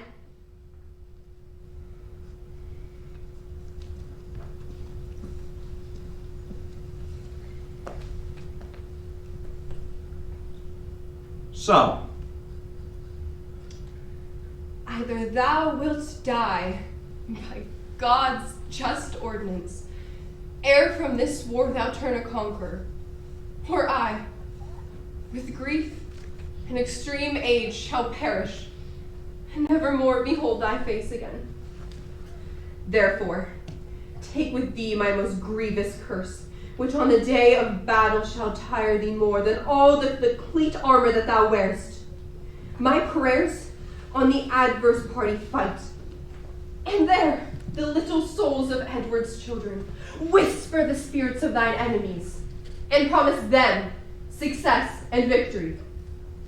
Bloody thou art, bloody will be thy end. Shame serves thy life, and doth thy death attend. Though far more cause, yet much less spirit to curse abides in me, I say amen to her. Stay, madam. I must talk a word with you. I have no more sons of the royal blood for thee to slaughter. For my daughters, Richard, they shall be praying nuns, not weeping queens, and therefore level not to hit their lives. You have a daughter named Elizabeth, virtuous and fair, royal and gracious. And must she die for this? Oh, let her live. I'll corrupt her manners, stain her beauty, slander myself as false to Edward's bed, throw over her the veil of infamy so she may live unscarred of bleeding slaughter. I will confess that she was not Edward's daughter. Wrong not her birth. She is a royal princess. To save her life, I'll say she is not so. Her life is safest only in her birth. And only in that safety died her brothers. Lo, at their births good stars were opposite. No, to their lives ill friends were contrary. Madam, so thrive I in my enterprise, with dangerous success of bloody wars, that I intend more good to you and yours than ever you and yours by me were harmed. What good is covered with the face of heaven to be discovered that can do me good? The advancement of your children, gentle lady. Up some scaffold there to lose their heads? To the height and dignity of fortune. The high imperial type of this earth's glory. Flatter my sorrow with report of it. Tell me what state, what dignity, what honor canst thou demise to any child of mine? Even all I have, I, and myself and all, will I withal endow a child of thine. And in the lethe of thy angry soul drown the sad remembrance of those wrongs which thou supposeth I have done to thee. Be brief, lest the process of thy kindness last longer telling than thy kindness' state. Then know that from my soul I love thy daughter, and do intend to make her Queen of England. Well then, who dost thou mean shall be her king? Even he that makes her queen. Who else should be? What, thou? That I should learn from you. What thinkst thou of it? Wilt thou learn of me? Is one being best acquainted with her humor? Send to her by the man that slew her brothers a pair of bleeding hearts. Thereon engrave Edward and York. Then haply will she weep. Therefore present to her a handkerchief, which say to her did bleed the purple sap from her sweet brother's body, and bid her wipe her weeping eyes withal. If this inducement move her not to love, send her a letter of thy noble deeds. Tell her thou madest away her uncle Clarence, her uncle Rivers, aye, and for her sake madest good quick conveyance with her good aunt Anne. You mock me, madam. This is not the way to win your daughter. There is no other way, unless thou couldst put on some other shape, and not be Richard who hath done all this. Say I did all of this for love of her. Nay, then indeed she cannot help but hate thee, having bought love with such a bloody spoil. Look, what is done cannot now be amended. Men shall deal unadvisedly sometimes, which after hours gives leisure to repent. If I did take the kingdom from your sons to make amends, I'll give it to your daughter. If I did kill the issue of your womb, to quicken your increase, I will beget mine issue of your blood unto your daughter. Your children were vexation to your youth, but mine shall be a comfort to your age. The loss you have is but a son being king, but by that loss your daughter is made queen. I cannot now make what amends I would, therefore accept such kindness as I can. Dorset, your son, that with a fearful soul leads discontented steps in foreign soil, this fair alliance shall quickly call home to high promotions and great dignity. The king that calls your beauteous daughter wife familiarly shall call thy Dorset brother. Again shall you be mother to a king, and all the ruins of distressful times repaired with double riches of content. Go then, my mother, to thy daughter, go. Make bold her bashful years with your experience. Prepare her ear to hear a wooer's tale. Put in her heart the aspiring flame of golden sovereignty. Acquaint the princess with the sweet, silent hour of marriage joys. And when this arm of mine hath chastised that petty rebel, dull-brained Buckingham, bound with triumphant garlands will I come, and lead thy daughter to a conqueror's bed, to whom I will retell a conquest won, and she shall be sole victoress. Caesar's Caesar. What were I best to say? Her father's brother would be her lord? Or shall I say her uncle's? Or he that slew her brothers and her uncles? Under what title shall I woo for thee that God, the law, mine honor, and her love can make seem pleasing to her tender years? Say I will love her everlastingly. But how long shall that title ever last? Sweetly enforce unto her fair life's end. And how long sweetly shall her fair life last? As long as heaven and nature lengthens it. As long as hell and Richard likes of it. Now by my George, my garter, and my crown, Profaned, dishonored, and the third usurped. I swear. By nothing, for this is no oath. If thou wouldest swear to be believed, swear then by something thou hast not wronged. Then by myself. Thyself is self-misuse. Then by the world. 'Tis full of thy foul wrong. My father's death. Thy life hath it dishonored. Why then, by God! God's wrong is most of all. If thou didst fear to break an oath by him, the unity the king my husband made thou hadst not broken, nor my brothers died. If thou hadst feared to break an oath by him, the imperial medal circling now thy head had graced the tender temples of my child, and both the princes had been breathing here. What canst thou swear by now? The time to come. That thou hast wronged in the time or past, for I myself have many tears to wash. Hereafter time, for time past wronged by thee. Heaven and fortune bar me happy hour. Day, yield not thy light, nor night thy rest. Be opposite all planets of good luck to my proceedings. If, with immaculate devotion, holy thought, I tender not thy beauteous princely daughter. In her consists my happiness and thine. Without her falls unto myself and thee, herself, the land, and many a Christian soul, death, desolation, ruin, and decay. It cannot be avoided but by this. It will not be avoided but by this. Therefore, dear mother, for I must call you so, be the attorney of my love to her. Plead to her what I will be, not what I have been, not by my deserts, but what I will deserve. Urge the necessity and state of times, and be not peevish found in great designs. Shall I be tempted of the devil thus? Aye, if the devil tempt you to do good. Shall I forget myself to be myself? Aye, if your self-remembrance wrongs yourself. Yet thou didst kill my children. But in your daughter's womb I bury them, where in the nest of spicery they will breed selves of themselves to your recomforture. Shall I go win my daughter to thy will? And be a happy mother by the deed. I go. Write to me very shortly, and you shall understand from me her mind. Bear her my true love's kiss. And so farewell. Relenting fool and shallow changing woman. What's the news? Most mighty sovereign, on the western coast ride the puissant navy. To our shores throw many doubtful, hollow-hearted friends, unarmed and unresolved to beat them back. 'Tis thought Richmond is their admiral, and there they haul, expecting but the aid of Buckingham to welcome them ashore. Some light-footed friend, post to the Duke of Norfolk. Ratcliffe, thyself, or Catesby, where is he? Here, my good lord. Catesby, fly to the Duke! I will, my lord, with all convenient haste. Ratcliffe, come hither.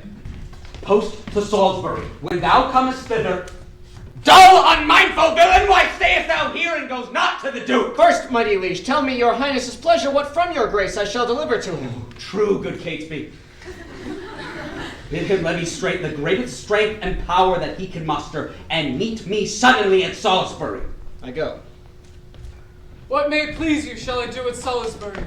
Why, what wouldst thou do there before I go? Your Highness told me I should post before. My mind has changed. How now? What's the news? None good, my liege, to please you with the hearing, nor none so bad, but well may be reported. Hoy day! A riddle! Neither good nor bad. What makes thou run so many miles when thou could tell thy tale the nearest way? Once more, what news? Richmond is on the seas. There let him sink, the seas be on him. White-livered renegade, what doth he there? I know not, mighty sovereign, but by guess. Well, as you guess? Stirred up by Dorset, Buckingham, and Morton, he makes for England, here to claim the crown. Is the chair empty? Is the sword unswayed? The king dead? The empire impossessed? What heirs of York are there alive but we? And who be England's king but great York's heir? Again, what makes he on the sea? Unless for that, my liege, I cannot guess. Unless for that he comes to be your liege. You cannot tell wherefore the Welshman comes. Thou wilt revolt and fly to him, I fear. No, my good lord, therefore mistrust me not. Where then is thy power to beat him back? Where are thy tenants and thy followers? Is he not now upon the western shore, safe conducting the rebels from their ships? No, my good lord, my friends are in the north. Cold they are to me. What do they in the north when they should serve their sovereign in the west? They have not been commanded, mighty king. Pleaseth your majesty to give me leave, I'll muster up my friends and meet your grace, where and what time your majesty shall please. I wish to be with Richmond, I'll not trust thee! Most mighty sovereign, you have no cause to hold my friendship doubtful. I never was, nor never will be false. Go then and muster men! But leave behind your son, George Stanley. Look that your heart be firm, or else his head's assurance is but frail. So deal with him as I prove true to you.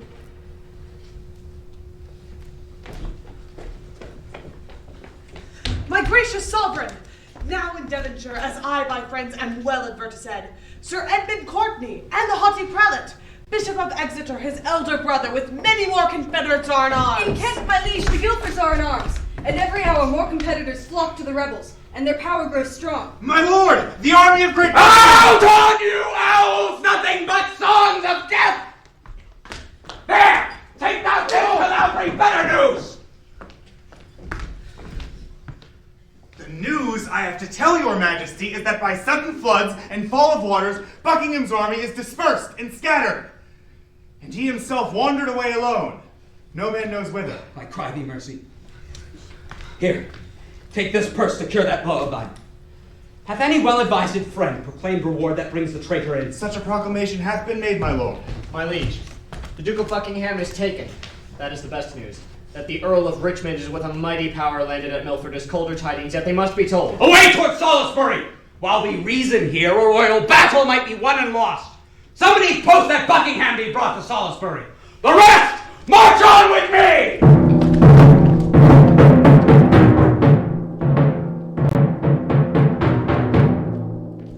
Sir Christopher, tell Richmond this from me, that in the sty of the most deadly boar, my son, George Stanley, is franked up in hold. If I revolt, off goes young George's head. The fear of that holds off my present aid. So, get thee gone. Commend me to thy lord. Withal, say that the queen hath heartily consented he should espouse Elizabeth, her daughter. But tell me, where is princely Richmond now? At Pembroke, or at Hereford West, in Wales. Well, hie thee to thy lord. I kiss his hand. My letter will resolve him of my mind. Farewell.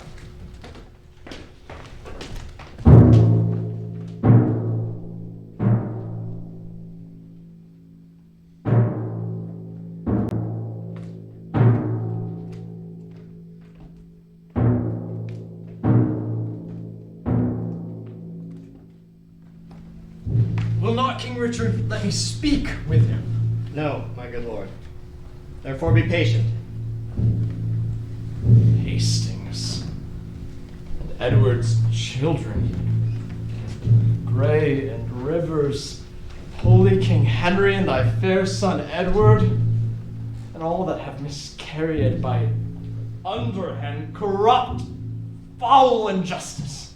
If that your moody, discontented souls do through the clouds behold this present hour, even for revenge, mock my destruction. This is All Souls' Day, Gatesby, is it not? It is. Why, then, All Souls' Day is my body's doomsday. This All Souls' Day to my fearful soul is the determined respite of my wrongs. That high all-seer that I dallied with hath turned my feigned prayer upon my head. Miss Margaret's curse falls heavy on my neck when he, quoth she, shall split thy heart with sorrow. Remember, Margaret was a prophetess. Come, Catesby, lead me to the block of shame. Wrong hath but wrong, and blame the due of blame.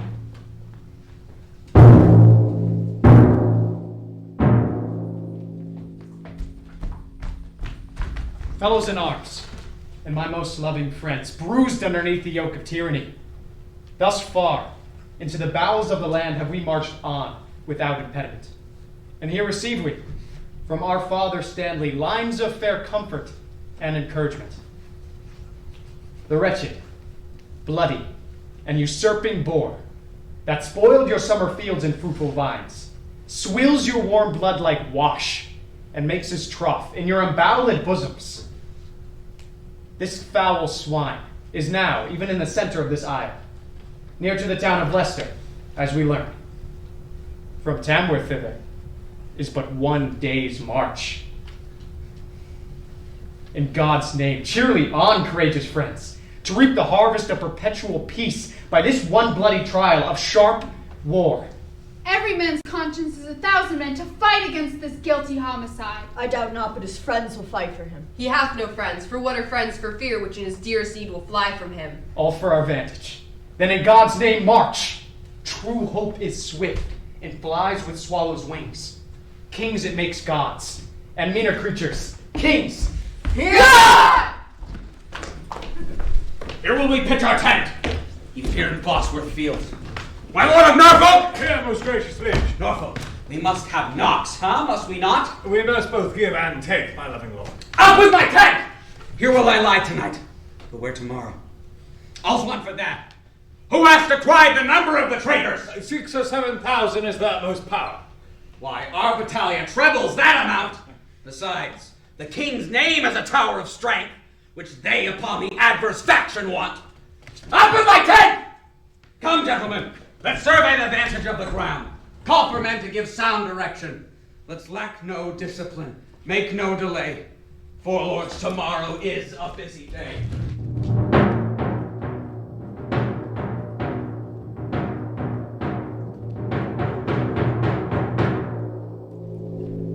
The weary sun hath made its golden set.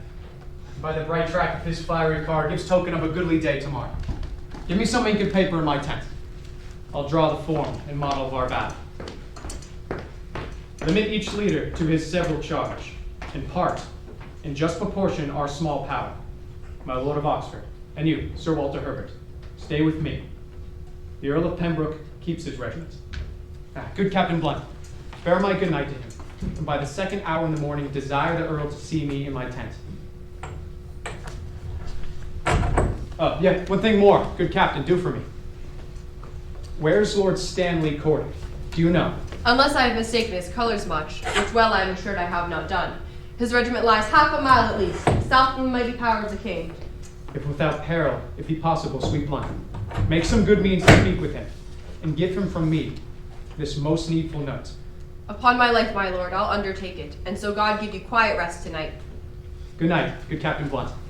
Come, gentlemen, let us consult upon tomorrow's business. Into my tent. The dew is raw and cold. What is o'clock? It's supper time, my lord. It's 9 o'clock. I will not sup tonight. Give me ink and paper. Is all my armor laid about my tent? It is, my liege, and all things are in readiness. My lord of Norfolk, hie thee to thy charge. Use careful watch. Choose trusty sentinels. I go, my liege. Start with a lark tomorrow, gentle Norfolk. I warrant you, my liege. Catesby, My lord. send a Presuviat at arms to Stanley's regiment. Bid him bring his power before sunrise, lest his son George fall into the blind cave of eternal night. Fill me a bottle of wine! Give me a watch! Saddle like Surrey for the field tomorrow. Make sure his staves be sound and not too heavy. Ratcliffe! My lord. Give me a bowl of wine. I have not the cheer of mind nor alacrity of spirit that I would want to have.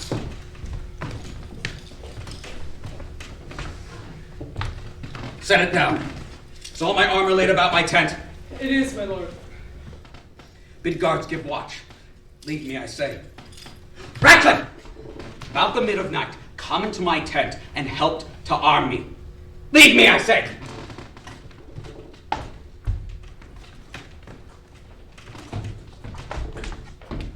Fortune and victory sit on thy helm. All comfort that the dark night can afford be to thy person, noble father-in-law. But tell me, how fares our loving mother?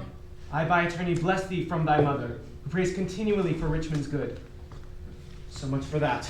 The silent hours steal on. In brief, prepare thy battle early in the morning, and put thy fortune to the arbitrament of bloody strokes and mortal staring war. I as I may will aid thee in this doubtful shock of arms, but on thy side I may not be too forward, lest being seen thy brother, tender George, be executed in his father's sight. Farewell. Be valiant, and speed well. Good lords, conduct him to his regiment.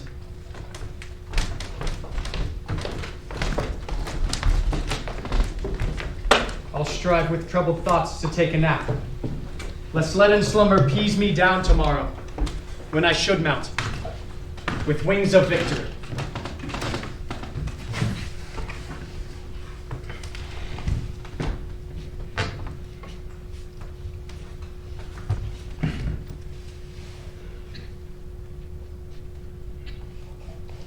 O thou, whose captain I account myself, look on my forces with a gracious eye. Put in their hands thy bruising irons of wrath, that we may crush down with a heavy fall the usurping helmets of our adversaries. Make us thy ministers of chastisement, that we may praise thee in victory. To thee do I commend my watchful soul, ere I let fall the windows of mine eyes. Sleeping and waking, oh, defend me still.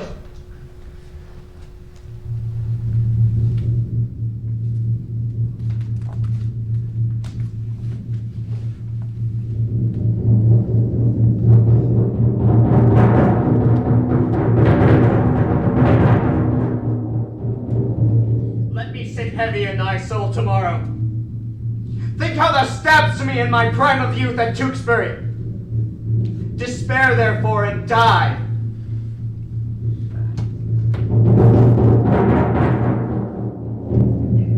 Be cheerful, Richmond, for the wronged souls of butchered princes fight in thy behalf.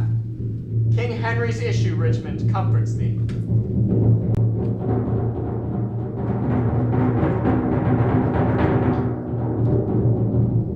When I was mortal, my anointed body by thee was punctured full of deadly holes.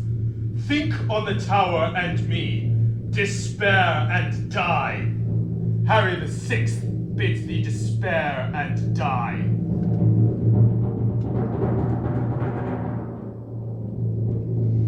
Virtuous and holy be thou, conqueror. Harry, who prophesied thou wouldst be king, doth comfort thee in thy sleep. Live and flourish.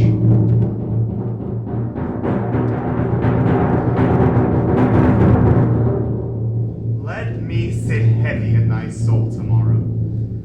Poor Clarence, by thy guile betrayed to death. Tomorrow in the battle think on me and fall thy edgeless sword. despair, and die.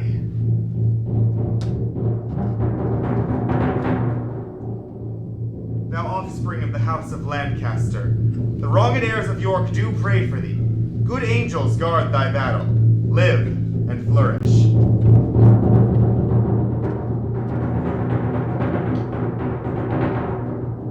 Let me sit heavy in thy soul tomorrow. Rivers that died at Pomfret, despair and die. Think upon Grey, and let thy soul despair.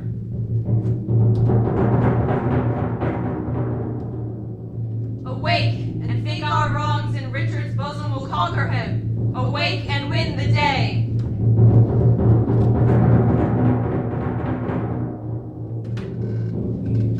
Dream on thy cousin smothered in the tower. Let us be led within thy bosom, Richard, and weigh thee down to ruin, shame, and death. Thy nephew's souls bid thee despair and die.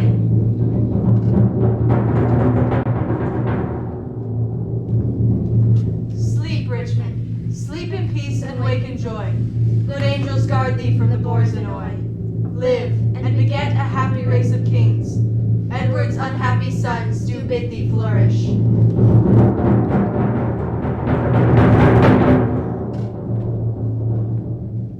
Bloody and guilty, guiltily awake, and in a bloody battle end thy days. Think on Lord Hastings, despair and die.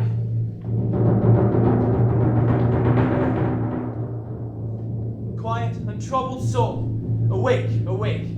Arm, fight, and conquer for fair England's sake.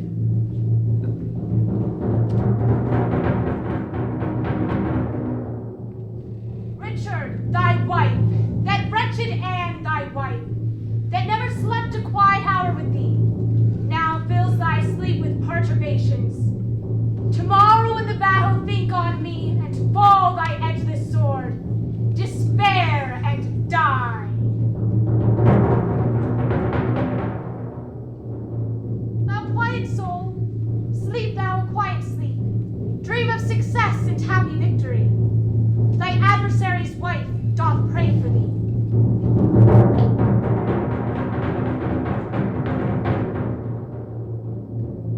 The first was I, to help thee to the throne. The last was I, to feel thy tyranny. Oh, in the battle, think on Buckingham, and die in terror of thy guiltiness. Dream on of bloody deeds and death. Fainting despair, despairing yield thy breath.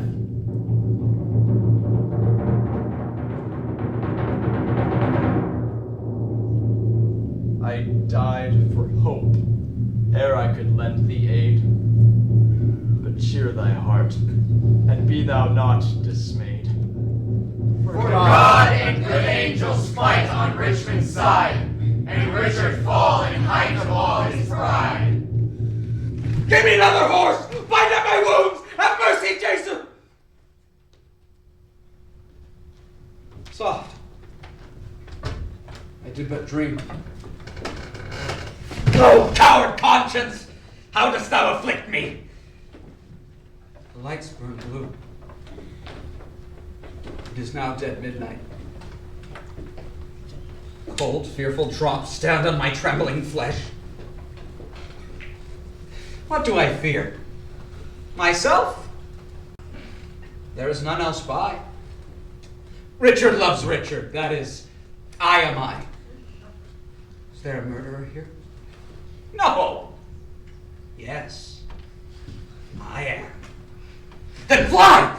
What, from myself? Great reason why, lest I revenge. What, myself on myself? Like I love myself. Wherefore? For any good have I done unto myself? Oh no. I rather hate myself for hated deeds committed by myself. I am a villain. Yet I lie, I am not. Fool! Of thyself speak well. Fool, do not flatter! My conscience hath 1,000 several tongues, and every tongue carries a several tale, and every tale condemns me for a villain. Perjury. Perjury in the highest degree. Murder. Stern murder in the direst degree.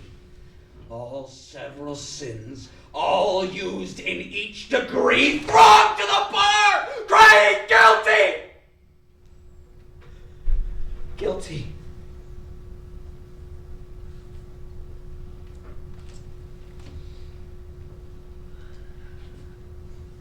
I shall despair. There is no creature loves me. And if I die, no soul will pity me. Wherefore should they? That I myself find in myself no good to myself? Methoughts the souls of all that I have murdered came into my tent tonight and did threat tomorrow's vengeance on the head of Richard. My lord! Who is there? Radcliffe, my lord, 'tis I. The early village cock hath twice done salutation to the morn. Your friends are up and buckle on their armor. Radcliffe, I did dream a fearful dream. What thinkst thou, will our friends prove all true? No doubt, my lord. Radcliffe, I fear. Nay, good my lord, be not afraid of shadows. By the Apostle Paul, shadows tonight have struck more terror in the soul of Richard than 10,000 soldiers armed in proof and led by shallow Richmond. It is not yet day. Come, go with me. Under my tent, I will play the eavesdropper to see if any means to shrink from me. Good morrow, Richmond. Cry mercy, lords and watchful gentlemen, that you have taken a tardy sluggard here. How have you slept, my lord? The sweetest sleep, and fairest boding dreams that ever entered in a drowsy head, have I since your departure had, my lords. Methought their souls, whose bodies Richard murdered, came to my tent and cried on victory. I promise you, my soul is very jocund at remembrance of so fair a dream. How far into the morning is it, lords? Upon the stroke of 4. Why, then 'tis time to arm and give direction.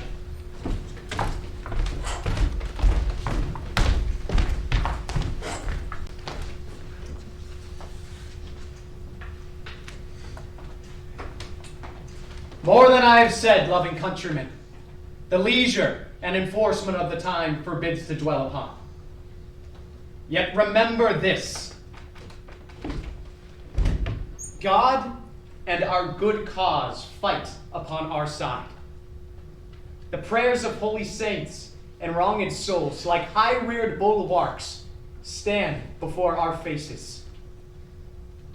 Richard, except, those whom we do fight against had rather have us win than him they follow. For what is he they follow? Truly, gentlemen, a bloody tyrant and a homicide. One raised in blood and one in blood established. One that made means to come by what he had and slaughter those that were the means to help him. A base, foul stone, made precious by the foil of England's chair where he is falsely set. One that hath ever been God's enemy. Then, if you do fight against God's enemy, God will, in justice, ward you as his soldiers. If you do sweat to put a tyrant down, you sleep in peace, the tyrant being slain. If you do fight against your country's foes, your country's fat shall pay your pains the higher. If you do fight in safeguard of your wives shall welcome home the conquerors. If you do free your children from the sword, your children's children quits it in your age.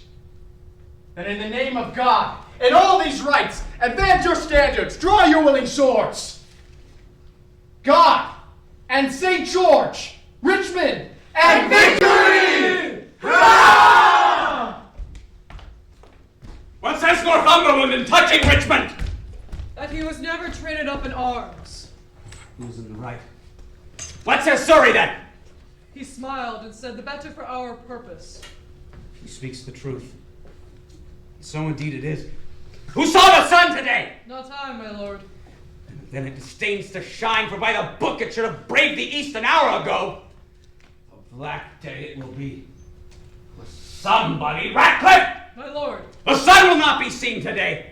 The sky does frown and lower upon our armies. What? Shine not today? What means that to me more than to Richmond? For the selfsame heaven that frowns on me looks sadly upon him. My lord! The foe wants in the field. Go, bustle, bustle! Comparison my horse! Call up Lord Stanley, bid him bring his power. I will lead my soldiers to the plain.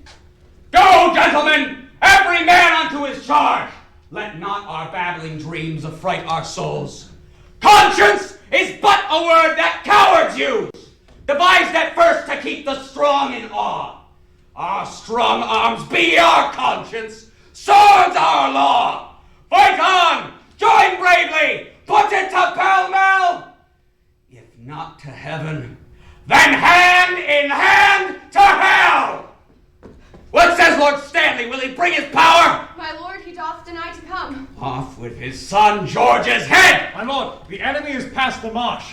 After the battle, let George Stanley die. 1,000 hearts are great within my bosom. Advance our standards! Set upon our foes! Upon them! Victory set by our hand!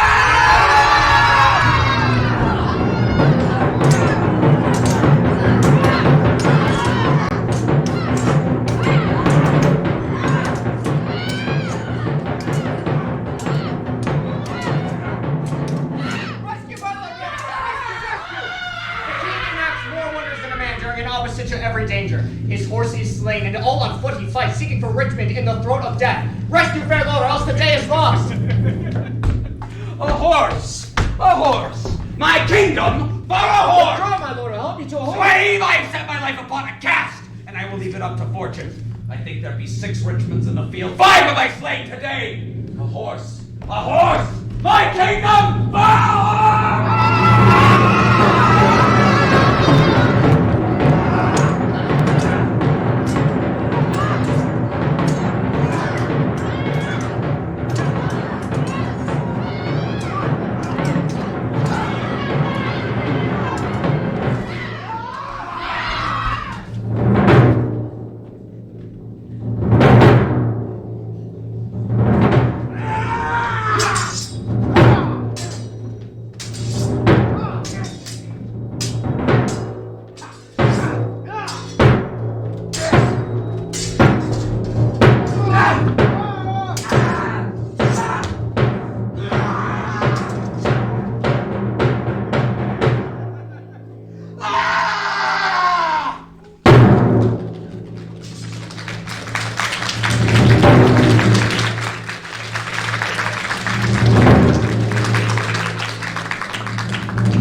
Praise, victorious friends. The day is ours. The bloody dog is dead. Hurrah! Courageous Richmond, well hast thou quit thee. Lo, here this long usurped royalty from the dead temples of this bloody wretch have I plucked off, to grace thy brow withal. Wear it, enjoy it, and make much of it. Great God of heaven, say amen to all. Yet tell me, is young George Stanley living? He is, my lord, and safe in Leicester town, whither, if it please you, we may now withdraw us. Oh now, let Richmond and Elizabeth, the true succeeders of each royal house, by God's fair ordinance conjoin together. And let their heirs, God, if thy will be so, enrich the time to come with smooth-faced peace, with smiling plenty, and fair prosperous days. Now, all civil wounds are stopped. Peace lives again. That she may long live here. God say amen.